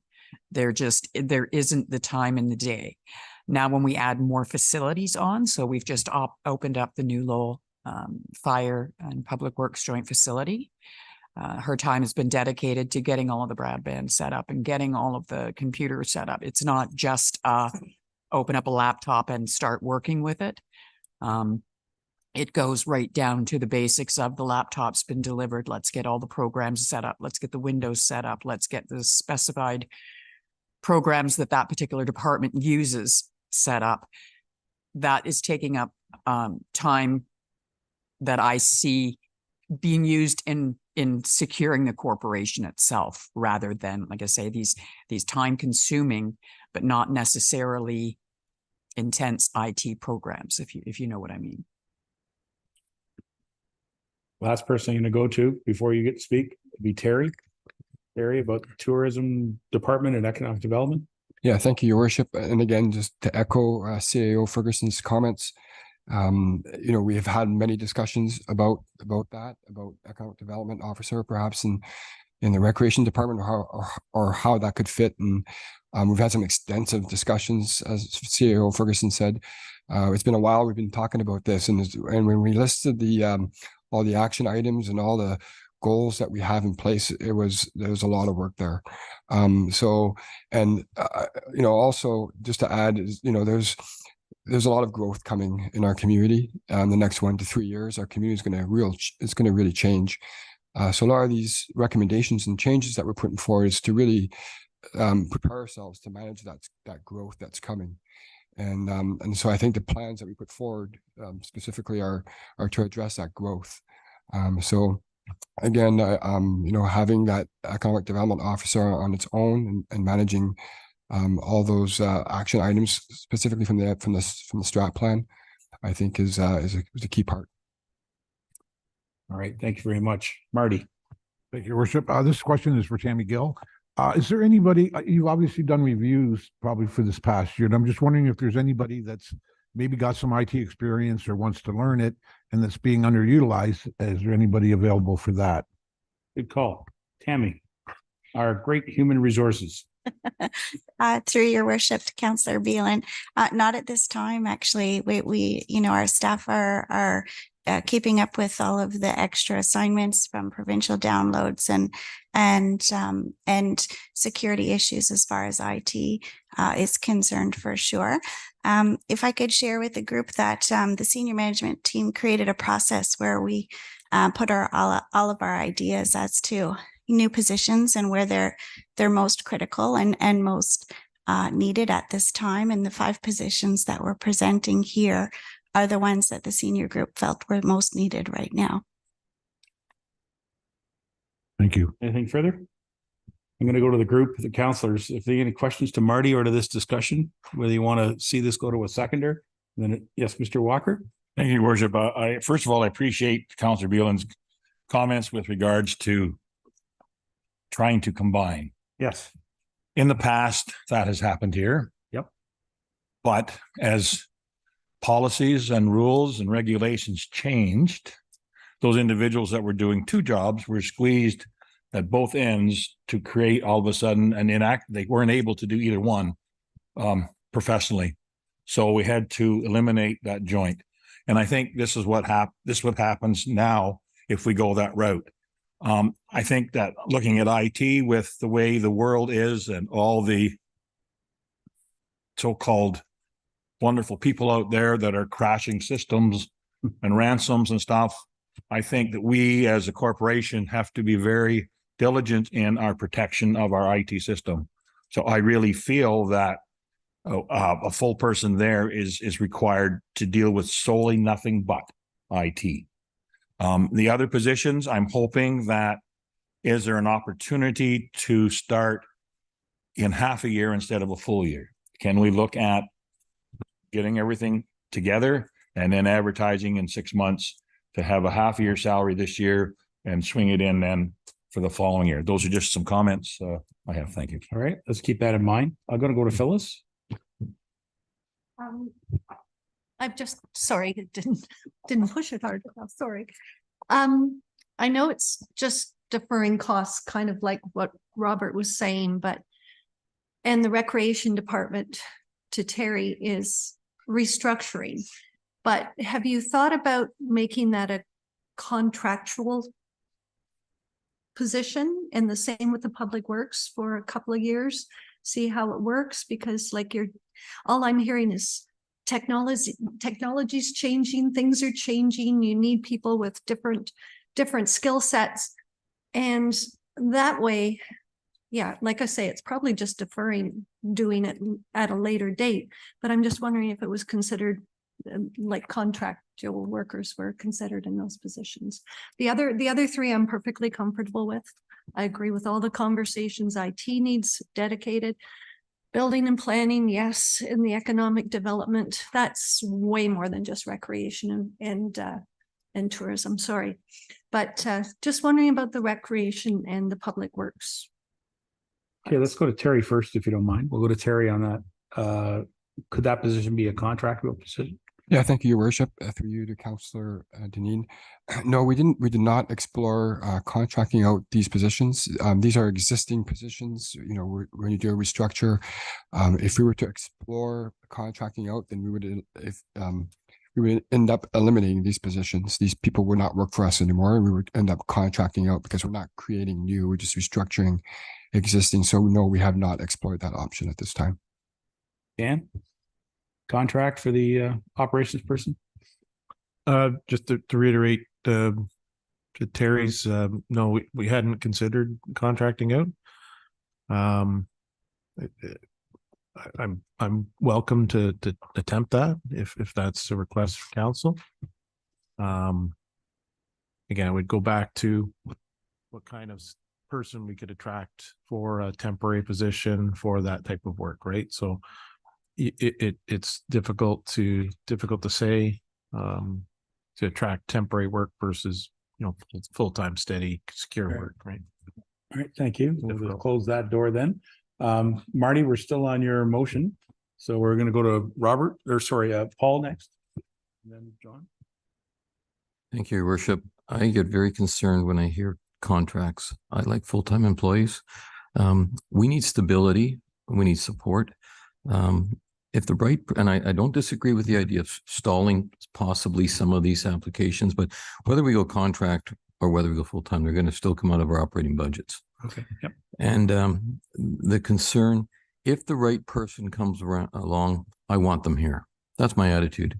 And if we all of a sudden a person has a contract, it's sort of that flag to say, hold on a second here. I like the idea that we want, especially with the technical stuff, like what Dan's dealing with, a lot of this new infrastructure stuff. We're a growing community. We got to be prepared for the future, and maybe we'll be a few months early.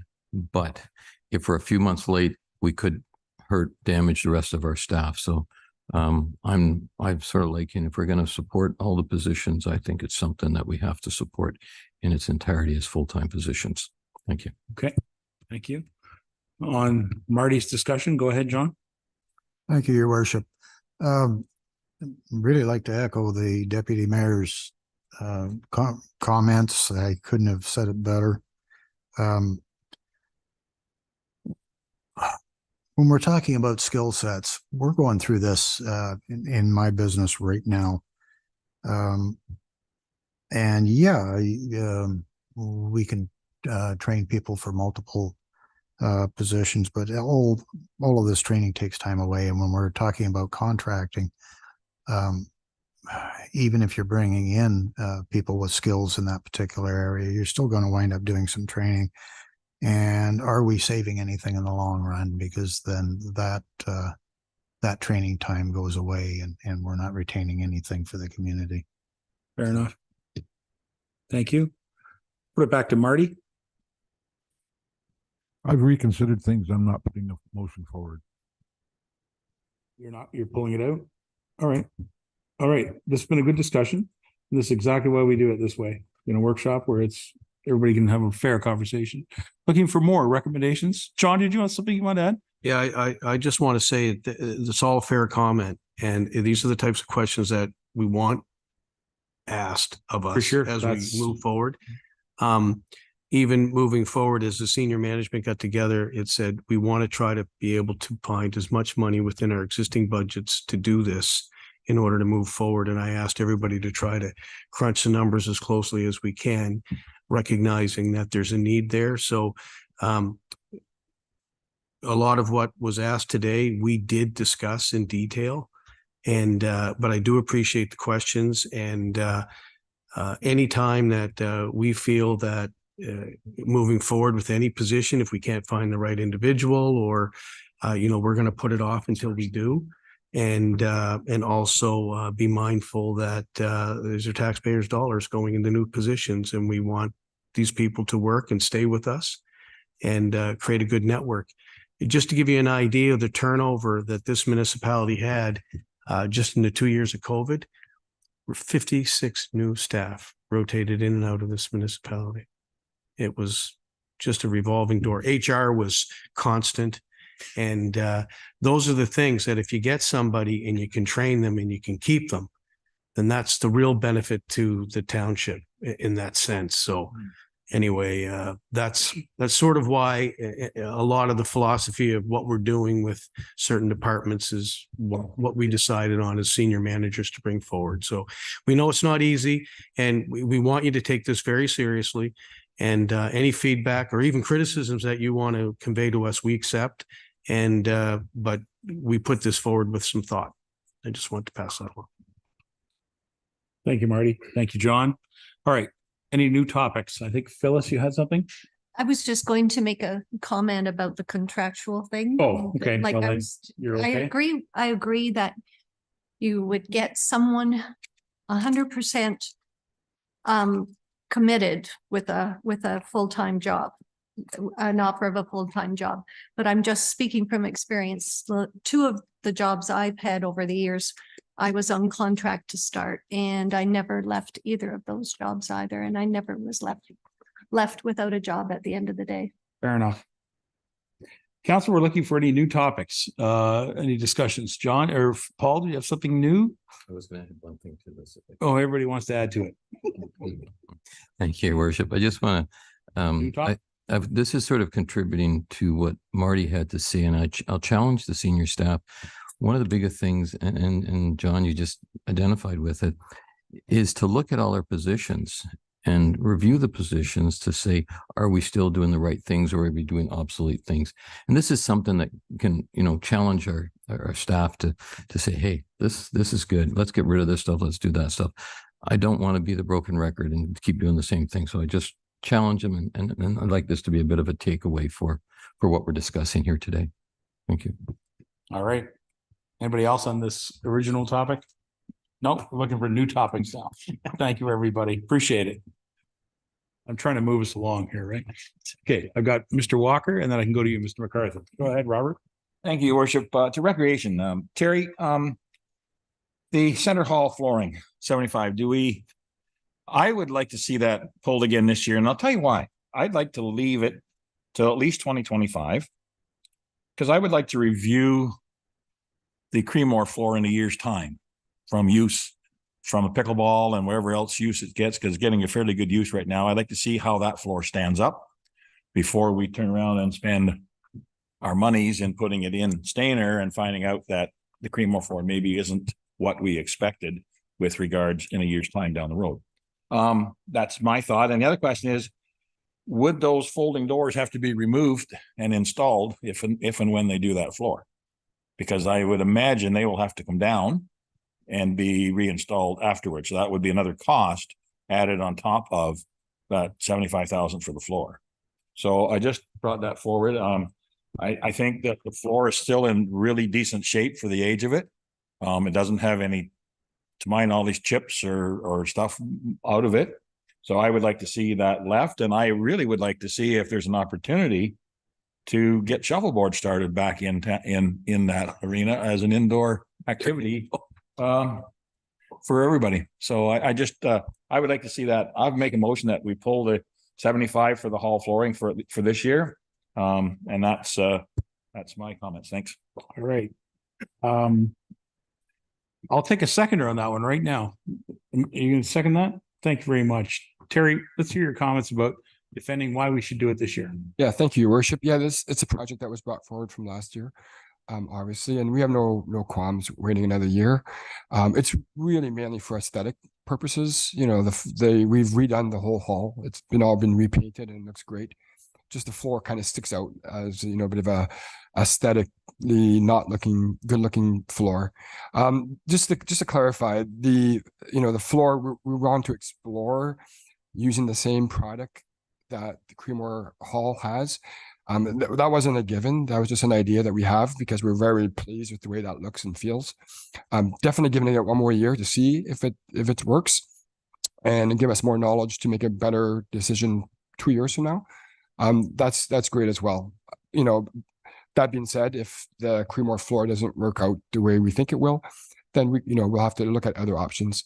And yeah, we have not looked at I haven't spoken to any suppliers about how those doors will have to, if they come down, they can just move them out of the way.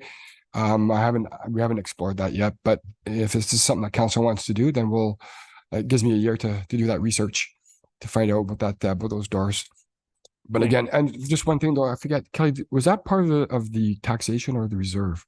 Yeah, I can't remember that either. Your Worship, there was 15,000 being funded from taxation and the balance was funded from the reserve. Okay. So there's a little bit there. Okay.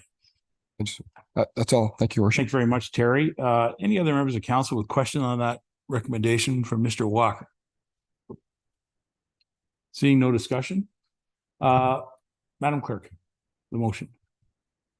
Thank you, Your Worship. Moved by Councillor Walker, seconded by Councillor Beelan. My apologies. Be it resolved that Council of the Township of Clearview hereby approve removing the Steiner Arena Hall flooring from the 2024 budget and for it to be proposed in the 2025 budget. Mr. Walker, is that correct? Yeah. Thank you. Council, any discussion? Seeing none, I'll call the motion. All in favor? Bam, that's unanimous. There you go. 2 years in a row. All right. Now, is there anybody else that's any other moves that we need to make? Yes, Mr. MacArthur, did you have something?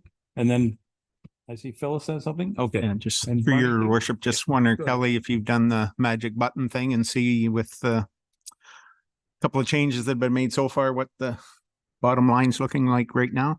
We'll get to that if you don't mind. She's got calculations to do, so we will get to that. If that's okay, can we hold for that? Yeah, I thought she was working on them as we speak. She's working on it. Yeah. 15,000 didn't make a big difference, to be honest. Well, there was a 300,000. I know we put 300 in, put 15 out. I hear you. Phyllis, did you have something? I have two motions. Kelly's suggestions for funding the park washrooms from tax stabilization reserve. And the second one would be funding increased transit costs from the provincial gas tax, because I've always understood that gas tax was to go towards transportation costs. Good. So let's take the first one first then. Okay. What do you got? That's it? I motion to fund the park washrooms from tax stabilization reserve. Is that for Nottawa? It's for Nottawa and the gazebo park. Nottawa and gazebo park. Mhm. All right. If that's the right. That's Terry, that's the right park we're talking about. Gazebo. Yeah. Okay. Yeah, I think it was already, sorry, Your Worship, I think it was already part of the tax stabilization reserve, wasn't it? Well, I think it was already there, I think. these are just suggested changes. They haven't been made, Oh, I apologize. as well as the 75,000. It was just a suggestion. It wasn't, so it's just the 15 that's come out of All right. taxation so far. I'll take a seconder on this awkward motion. Mr. Broderick, thank you. And then the question will be to Kelly. Kelly, can we just clarify the values that are being proposed from tax stabilization, what they are? Through your worship, just to respond to Terry and Councillor Deneen's concerns. So the presentations that were done in November had these being funded from taxation. The numbers I presented to you earlier today These were based on these recommendations as far as funding sources. And it was 180,000 is being funded from the tax stabilization reserve for the 2 park washrooms. The Stainer Arena lobby viewing area is being funded from the Stainer Library or Stainer Building Fund.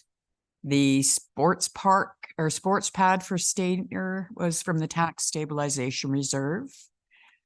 Gas tax funding for the increased operating cost for the transit. 50,000 from the winter event reserve for the sand and salt increase.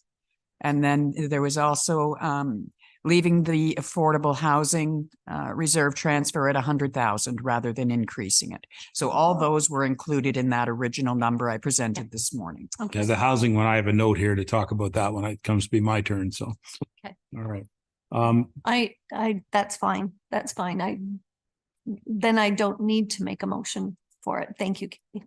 All right. Okay, you're withdrawing that. That's fine. You had a second one though? You had a second motion? No, it doesn't need to be. It's in the same staff suggested changes. All right. I thought the motions had to be made Good. for it to be changed. Thank you very much. Now I've lost track as to who's next. Is that Marty? Go ahead, Marty. Thank you, Your Worship. I'd like to move that we not increase the transfer to the Affordable Seniors Housing Reserve and that we don't put any money into that. Do we currently put some money aside? This was for an increase. Through your worship to Councillor Belan, that's correct. So right now, in the existing numbers I presented this afternoon, there is a $100,000 transfer to that reserve. It was scheduled to be increased year over year. Council has each year postponed that.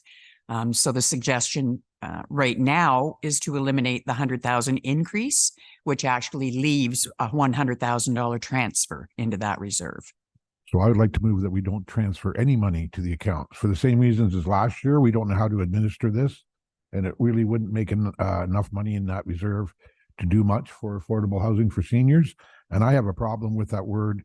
Not I am a senior, but affordable housing for everybody is just as important. So I think this whole reserve is I don't like the whole idea of the whole reserve. So we could save 200,000 from taxation and that's what I'd like to move. Not transfer any money to the Affordable Seniors Housing Reserve. Okay. I will not call for a secondary yet because I've got a few things I'd like to bring to your attention. The County of Simcoe did recently launch their housing initiative and their 10-year plan. And for the first time this year, 2024 budget will include a senior affordable housing category. It's the first year that it's been there. So the previous years when this council, last year when you were here and previous councils, we had quite a debate with our former deputy mayor, Mr. Burton, about the fact that there was no program for senior affordable housing. So 2024 does have a category for it. Given that, when I'm saying that though, it is a really small budget because it's the first year that the county's done it. So they don't really, well, they have some ideas as to where it's going to go, but they had not really finalized any plans for building senior affordable housing programs across the county. They're focusing on affordable housing, as you just suggested, Mr. Beelan. And so, and they're also dealing with a lot of social housing issues as well, as you can appreciate. So the senior affordable housing does exist now at the county level. Okay. If I could ask a question, what's the current reserve right now in that account? Round numbers. Your worship, I believe it's around 400,000 in that. 400,000. Okay. All right. Good point. Is there anybody like to ask a question to Marty on this before I ask for a second? Yes, go ahead. Thank you, Your Worship. Marty, would you feel better if we rename this whole, we'll say reserve? I agree with you. I won't even like to use the word affordable. I want to call it attainable, affordable social housing. With the several members of this committee have been attending with the Ministerial Association. We're going to be looking to what we can do for the future. So renaming it may encompass everything we want to do or to start with, and respecting what the mayor said about what the county's starting up with now. We should keep something going. We just can't, like if we left the reserve at 100,000, at least we're putting something towards a potential project down the ways. Marty? Well, I believe we could support the county in their initiatives for whatever housing they want to call it. I don't like having it specifically for seniors. To me, everybody's important. On the other hand, I do have a big issue with taxing people that own a house to pay for people that don't have a house. Sometimes you're taxing them into not owning a house anymore. There's people that have a house, but they don't own all of it. They have a big mortgage. So taxing them more, I think, is unfair to seniors who have spent their whole life maybe buying a house. To tax them more when they're on fixed income, to me, is unfair. If they want to make it the haves pay for the have-nots, they should be looking at income. And that is a federal thing, not a municipal thing. So I think we have lots of money in the reserve to look after and help the county. I don't think we need to increase this at all. I don't mind changing the name of it, but I don't think we need to spend more money on affordable housing from the people that own a house. That's my comment. All right. I'm looking around. Does anybody have any questions? Marty, I'm going to look for a seconder for your recommendation. Is there a seconder on the recommendation? Is there a seconder on the recommendation? Going one, you're going to second it? I'll second it to get it on the table for discussion or to have a vote on it Okay. at least. And all right. Thank you very much for that. Mr. Would you like to speak? Go ahead. Maybe just a friendly amendment to just put the usual 100,000 in as opposed to upping it 100,000, like we're putting 200,000 in this year, Kelly. Is that right? Your worship, to Councillor Deneen, originally it was scheduled to go up 100,000 to the 200,000. However, in my suggested funding, that was to hold that reserve transfer at the 100,000. Okay. Okay, so putting something in, maybe half of that, 50,000 into the reserve as opposed to the 100,000. Drop in the bucket, but Okay, I just want to be clear. The motion, as I understand it, through Marty, was to remove both contributions, $100,000 that's already budgeted and the $100,000 increase. Kelly, is that correct? Through your worship, yes, I believe that is Councillor Beelan's intent. Mr. Beelan, is that correct? We're talking about both, which is already in the budget, and that which we're adding to the budget. Right. So he wants to remove both of them. okay. Okay, so And I'm suggesting, or a friendly amendment, that we remove the second 100,000. The 100,000 that's already in there or already scheduled to go, leave it and not put the additional 100,000. okay, so simple, then your answer would be to vote against the motion. That's, yes, sorry. Okay. Anybody you else wanted with any both- questions? Both out of there though. Yes. But he wanted both out of there and I I said, understand that. So if you vote against the motion, it won't happen and the $100,000 will continue to be in there and the additional $100,000 will go in. So it'll be $200,000 going in. I'm just saying we can have a second I motion. actually want 100, yes, okay.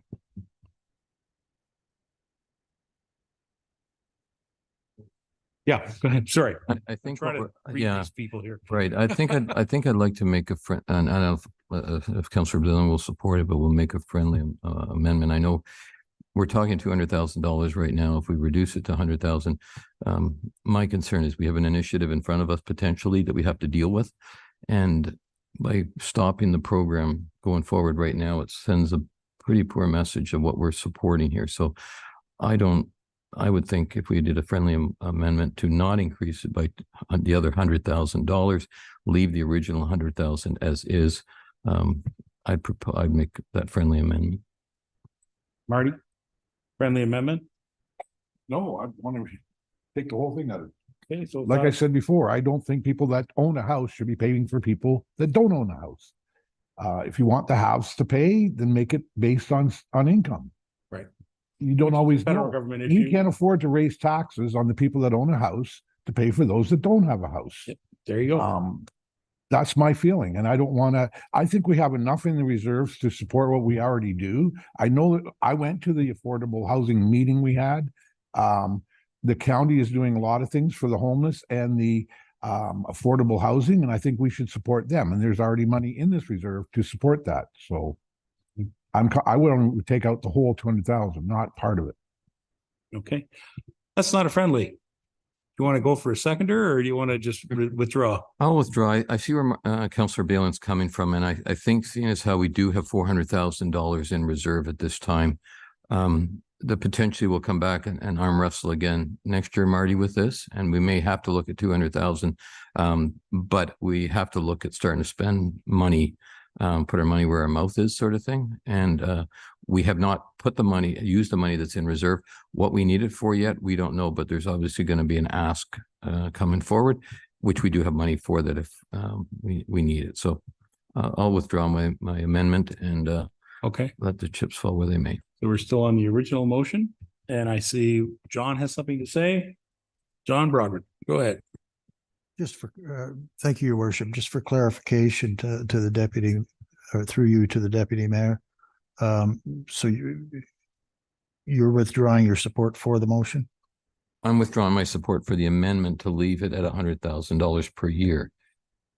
Okay. So what basically we're going to be voting on is strictly what Marty has requested, that we remove any spending whatsoever on the seniors affordable housing, which was going to be at 600,000, and now he's asking that, or sorry, 200,000, and that will now bring it to zero. Okay, thank you for that. I'm sorry, Marty, I understand where you're coming from, but I can't support your motion. If it were up to me, it'd be a $250,000 ad every single year. I firmly believe we need to move there. The $100,000, I completely understand that, and that's a huge compromise for me, but I can't budge any further than that. Anyone else? Yes. Yes, no. Yes, go ahead. Well, I'm really, I guess it's, hearing the comment, I'm willing to let my amendment stand at the $100,000. Sure. I guess the further discussion to this, we don't know where the money's going to be used yet for. Nope. And that's a hard sell when we want to increase monies, asking another 100,000 when we don't know where they're going to go to. And that, from that point of view, I agree with Councillor Balin. From the point of view, I see what's potentially going to happen on the streets of Clearview. What are we going to have to do? I don't know. Yeah. So staying the course at 100,000, I'm willing to support, and I'll echo Councillor Broderick's comments, but I also respect not increasing it at this time to protect. Okay. Whatever. Before you speak, Marty, I just want to be clear. We're on Marty's motion right now, which would withdraw $200,000 and stop payments for this fund. You're the seconder. I want to just also point out that because we're in workshop, you can bring another motion up anytime. If this motion passes, so be it. If the motion fails, so be it. But you can bring up another motion, which will help us set the final budget, which is what we're trying to do here. So, Marty, I really appreciate your comments. I really am. I'll look for other comments. Anybody else? Yes, go ahead, Marty. Well, I'm following what they're doing in London. I mean, they just spent 21 million on homeless. Right. I don't know how much of that was federal money or provincial money or whatever, but if you work that out to the number of residents there, I think it works out to $50 a resident. If we were to increase our taxes by $50 a resident, that works out to what, $750,000? That would change our budget significantly. And what is 750,000 going to do? Not a whole bunch. We need millions and millions and millions. Even in London, they're saying $21 million isn't going to help solve the problem. It's going to put a little dent in it, but not much. So, and then the argument comes back to who should pay for the housing for those that don't have it. The ones that already own a house, you don't know how much money they have, how much money they owe. You don't know their income. To me, it's still not what you do at the municipal level. You do it at the federal level. And we'll be keeping an eye on what they do in London. They're already accusing people of bussing in homeless there. So unless every township does it, I think it's you're spinning your wheels. Yep. That's my comment. Thank you very much. If there's nothing further, any other questions or amendments? Moved by Mr. Beelan, seconded by Councillor or Deputy Mayor. Is that right? Would you like to read it? Thank you, Your Worship. It's be it resolved that Council of the Township of Clearview hereby remove the transfer to the Senior Affordable Housing Reserve in the total amount of $200,000 from the 2024 budget. All right. Council, you're prepared? We've got a motion in front of you. I'm prepared to call the motion. All those in favor? I'm supporting him. Opposed? Thank you very much. That motion fails. Yes. I'd like to bring back my original motion or my amended motion that we maintain the $100,000 that we budget every year for this facility. Okay. Is there a seconder? Yes, Mr. MacArthur, seconder. Any further discussion? Want to discuss how we're going to just keep that at $100,000? Okay. Wait for fast fingers over here to write that up. Just doing a good job.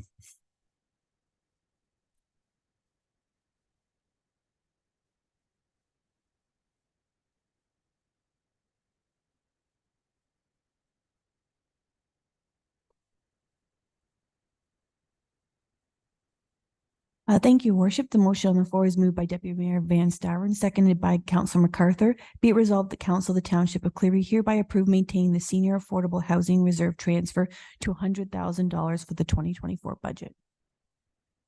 Any questions or amendments? Yes. Can I add one thing to it? I'd like to have the name of that reserve changed. Councillor Beelan's comment originally that it's for seniors. I would think seniors should come out of that, and it's for everybody. And the affordable, attainable would be nice. That's fine. Second motion. Let's understand what it is. You can make it a second motion if you want, or you can put it in. What do you think, Marty?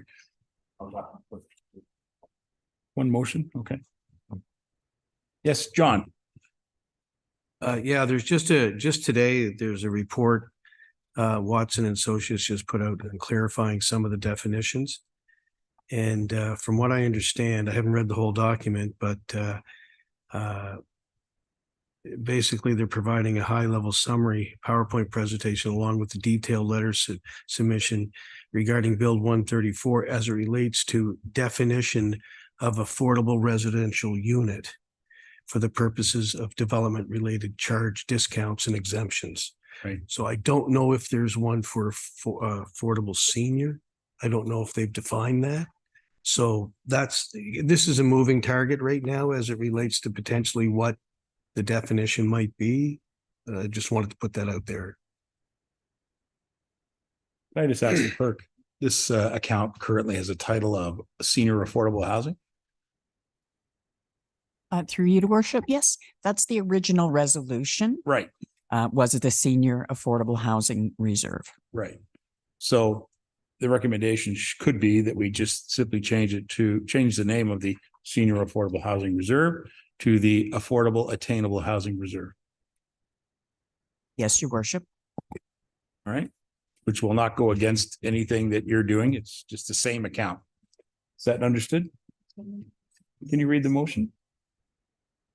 Thank you, Worship. So moved by Deputy Mayor Van Staveren, seconded by Councillor MacArthur. Be it resolved that Council of the Township of Clearview hereby approve maintaining the Senior Affordable Housing Reserve transfer to $100,000 for the 2024 budget, and that the reserve be renamed to Affordable/Attainable Housing to capture all housing needs.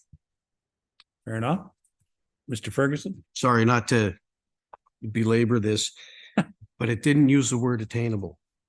It just said affordable residential unit. That could be for anybody, is my understanding.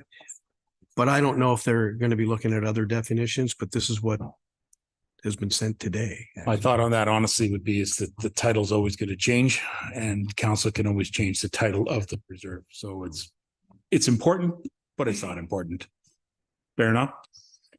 Council, you got any questions on the motion as it's been read? You got a mover and seconder on the motion. I'm prepared to call the motion. All those in favor? And that carries unanimous. Thank you very much. Thank you for that change. That's perfect. It's good. Okay, I'm looking down my list. Is there anybody else that have anything they want to bring forward? Because Marty got the one that was on my list. Good for you. Marty, Thank you, go ahead. Worship. This is for Parks and Rec.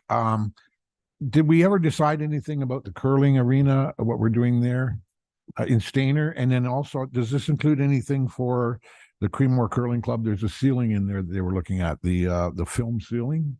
Did you get a chance to look at that and put it in the budget, or is there already money available for that? Gary? I guess it's a two-part question. So regarding the Stainer arena, the recommendation, the Stainer Curling Club, the recommendation was to, if council wanted us to, is to approach the curling club to see if they wanted to proceed with the architectural and engineering designs to have it kind of like tender ready, and ask them to use their funds that they've fundraised so far within the last 4 or 5 years to offset and pay for that. But it's council's building, so if council wants to proceed with that, we would. But we haven't approached the curling club yet on that. I was waiting to go through the budgeting process. And no, we had not explored yet the curling club in Creemore's roof. I think you might have mentioned to me in the past. I didn't look into that any further. I can work on that. We still have some time, but I'll have to do some investigation to find out exactly what needs to be done. Okay, yeah, it's not the roof, it's the ceiling inside. Yeah, I apologize. Ceiling. Sorry, ceiling. Yeah, Inside. sorry. That's what I Thank you. meant. Right. That's comfortable then? All right. Anybody else with anything? Okay. I've got one. I'll bring it up first. Oh, sorry. Kelly, did you have something? Sorry. Yes, Your Worship. I just wanted to make a point of clarification. We do have $20,000 in the current capital budget for the Creemore Curling Club ceiling. Oh, we do. Thank you. Terry, an extra I stand project. corrected. Yeah. Sorry about that. Don't forget that one. All All right. I'm going to bring forward a recommendation. I'm not sure if I have to pass the chair for it, but I'm going to put it on the floor anyway so everybody hears it, and then we can decide if I have to pass the chair. I'd like to bring a recommendation that we ask the Public Works Department to investigate, working with the County of Simcoe, to establish and create a proper bus shelter and located out here in front of the admin center for busing.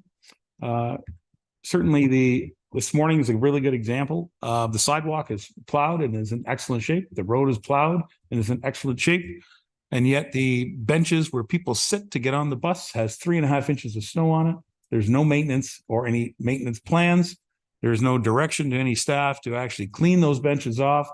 And so as a result, it's very an uncomfortable position for people to be in to use the benches when they're waiting for the bus. So I'd like the public works staff to look into this, to whether we have to work with the county to create a proper shelter and whether we have any budget money available to do that, whether we need to increase the budget or whether, Dan, you can comment whether we have monies that could be used for that type of project through transit before I ask for a full motion. Dan? Thank you, Your Worship. I might look to treasurer again. I know we do have some gas tax funding provincially, which allows us to do capital purchases. And I'm not sure if that would qualify as a capital purchase or not under that funding arrangement through gas tax. Maybe Kelly, I don't know. Kelly, you may have to look into it further. I'm not sure. Your Worship, to rest of council, there is provincial gas tax funding available, and it is specifically for the use of transit. They have opened up their regulations as far as what it can be used on so that you can actually use it for operating and or capital projects. Okay. Whether this would fall in that specifics, I believe as far as capital goes, it's more meant for the replacement of a bus rather than a shelter, but I will definitely look into the details just to make sure that can be done.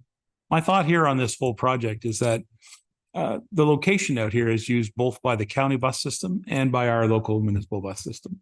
And so I think a cooperative effort should be done, that capital funds to build and erect a proper shelter of some type, as well as a garbage canister, because Terry, there's a lot of garbage out there. And I know our recreation staff do collect some garbage in and around the downtown. But certainly in the winter months, that doesn't seem to happen there. But we also don't have a fixture, do we? I don't mean to get into things like having council direct a garbage can to be created or, purchased, but this project would be a good one to get both the county and Public Works through Transit to work together and do this. And I don't think it would be that terribly expensive. Mr. Pro, do you think you can work with the county on this? Yeah, your worship, absolutely. We can make that conversation, see if there's some sort of partnership that we could work out with the county. Just a point of clarification, though, you had brought up that our transit stops there, which it doesn't. Our transit stops Over right here there on the side of Perry Street. So again, you know, part of a transit review, maybe that's something that we change in the process, and that maybe we can both utilize it at the county level and our transit as well. So, Well, I have seen our transit bus there. Perhaps they've Yeah. stopped there at different types for different reasons, but use the washroom. yeah. I think to use the facilities here in this building. From this building, I go out that direction, so I don't often go that direction. Fair enough. So. Nevertheless, I'm not sure if this is a budget item or what, but I thought it would be a good discussion point at this level. And so, do you need a motion to move this forward, or is this something you're comfortable doing in your own administration? And will it be excess to your budget? Again, maybe depending on what Kelly has to say, but perhaps his direction for staff to investigate that partnership or that process, and then maybe it's a budget amendment of some sort later on in the year. Okay. All right. That maybe at the clerk and through the clerk, can I ask the Treasurer? deputy mayor to make that recommendation, or I'll pass the chair? What do you want? You want to do it? I'll make the motion that There you we investigate the joint effort with the County of Simcoe's transit system to establish a bus shelter in the vicinity of the Steiner Administration Center. Gives you Madam enough. Clerk, are you comfortable with that? Thank you, Worship. So it would be it resolved that Council of the Township of Clearview hereby direct the Deputy Director of Public Works to investigate with the County of Simcoe the installation of a bus shelter outside the Administration Center. Or would you like it in the vicinity? The vicinity. That gives you some flexibility to locate it properly. Fair enough. Is there a seconder on that motion? I see Mr. Broderick, and then he has a question. Mr. Broderick will be the seconder. Go ahead, John. Thank you, Your Worship. More of a friendly amendment. Oh, good. Can we add to that investigating as to the potential partnership with some of our service clubs on that as well? Yeah. I think that's probably a reasonable thing to ask. Friendly? Yeah, that's fine with me. Friendly, good. Madam Clerk? Thank you, Your Worship. So it would be it resolved that Council of the Township of Clearview hereby direct the Deputy Director of Public Works to investigate with the County of Simcoe and external service clubs the installation of a bus shelter in the vicinity of the Administration Center. Sounds great. Anybody got any questions on that recommendation? Yes, go ahead, Marty. I remember you telling me, Your Worship, what you do for one, you have to do for all. Yes, that's true. So we're probably going to need a lot more bus shelters. Yes, we are. So should we not investigate the cost of one unit, and then maybe if we bought multiple as well? I look We at got it, a you got to start discount, somewhere, Marty. Well, just putting it out there that you're probably going to want a lot more bus shelters if you put up one. I don't mind telling you, sir, that when the bus system first started with the County of Simcoe, I had a long talk with the bus people about putting one at Brentwood, the Brentwood Community Center, because people use that site. And we were looking at the renovations for the small halls down there, about even establishing a washroom that was part of that bus shelter future. And it's surprising the number of people that use that out of Brentwood. A lot of people use it. So this is just the beginning of it. See, we don't have any of them in our community right now. None. Right? I think you're right. Any other questions? No, you guys are comfortable with us? Thank you very much for that question, Marty. Council, you got a motion in front of you? I'm prepared to call the motion. All those in favor? That carries unanimous. Thank you very much. No direct impact to the budget, but we could see a future report at another meeting. Thank you. Anybody else have anything else you want to add? Subtract? Divide? How's the math? You all good? Yes, comments, and then I'm going to go to Kelly for a full update that Robert was looking for. I'm just looking forward to Kelly's suggestion for another source of income for that 300,000 before she would even come up with this amount and scare everyone. But thanks for your work on it. And yeah, I look forward to that one. You betcha. Anybody else? Nothing? Okay. Kelly, over to you. Thank you, Your Worship.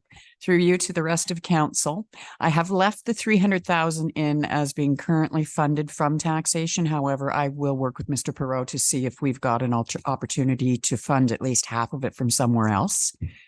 So with all of the changes that staff have proposed and all the changes that council have decided on, the current blended tax rate increase is 4.55%.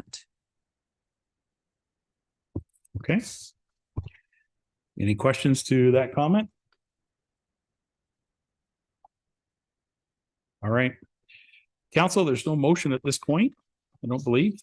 I'm flipping my page. I don't think there is. Nope. There's nothing further.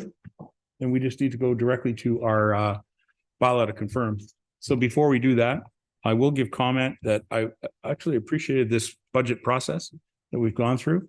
And it's great to see and hear that our senior management team, our middle management team, and our employees are all contributing their comments to their various managers to bring forward their recommendations. I want to thank John Ferguson as the CAO, head of the senior management team, for bringing this forward, and a great congratulations to Kelly and Ron and Stu and all others in this department who have been very, very helpful to bring us the budget. So, council, we look forward to seeing some more about this in the new year. Is that correct, Kelly? Thank you, Your Worship. So the next step is the public meeting on Monday night. Monday night, sorry. I'll put together a bit of a presentation just so that they've got the full package. And then in the new year, we'll come back when we've got finalized numbers as far as the actual growth, actual school rates, and we'll do the tax rate calculation. And that will be the final approval. Yeah, I was one step ahead there thinking we have to get all the information, including OPP and everything else, finalized in the new year. So we'll look forward to the public input on Monday then. Thank you very much. All right, council, we'll close that portion of the meeting. We're going to go to our bylaw to confirm. Recommendation be it resolved that bylaw number 23108 being a bylaw to confirm the proceedings of the December 5th, 2023 council meeting, special council meeting, be presented and read a first, second, and third time, finally passed on the 5th day of December 2023. Moved by Ms. Deneen, seconded by Mr. Walker. Any questions? Seeing none. All those in favor? And the bylaw carried unanimous. Thank you. This is the motion to adjourn. Before we adjourn, I do want to mention, I just want to say this publicly, that I have a great deal of respect for all members of the Kinsman Club of Stayner and District that did an excellent job on the Santa Claus Parade. And I have a deep, deep appreciation to all members of their club for the work that they did. And I want this community to know that we have to be very, very thankful for volunteers in our community who step up and serve our community to do things like that in our town. That's so important to our community that we continue to support and recognize that volunteerism is something that makes our community well. So I want to thank the Kinsmen and I want to thank Santa Claus. Have a great evening. Motion to adjourn. Be it resolved. The meeting at, what is it? 2:20? 2:18. All right, 2:18. Can I move by Beelan, seconded by MacArthur? All in favor? Thank you. We stand adjourned. Thank you, council.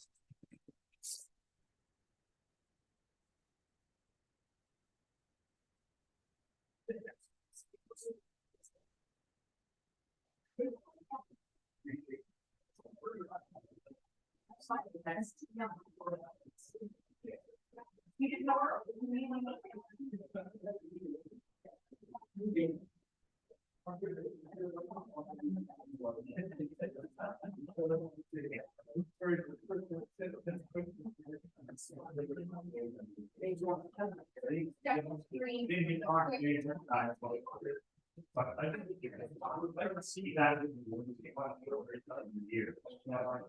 Make sure that it's certainly getting the huge.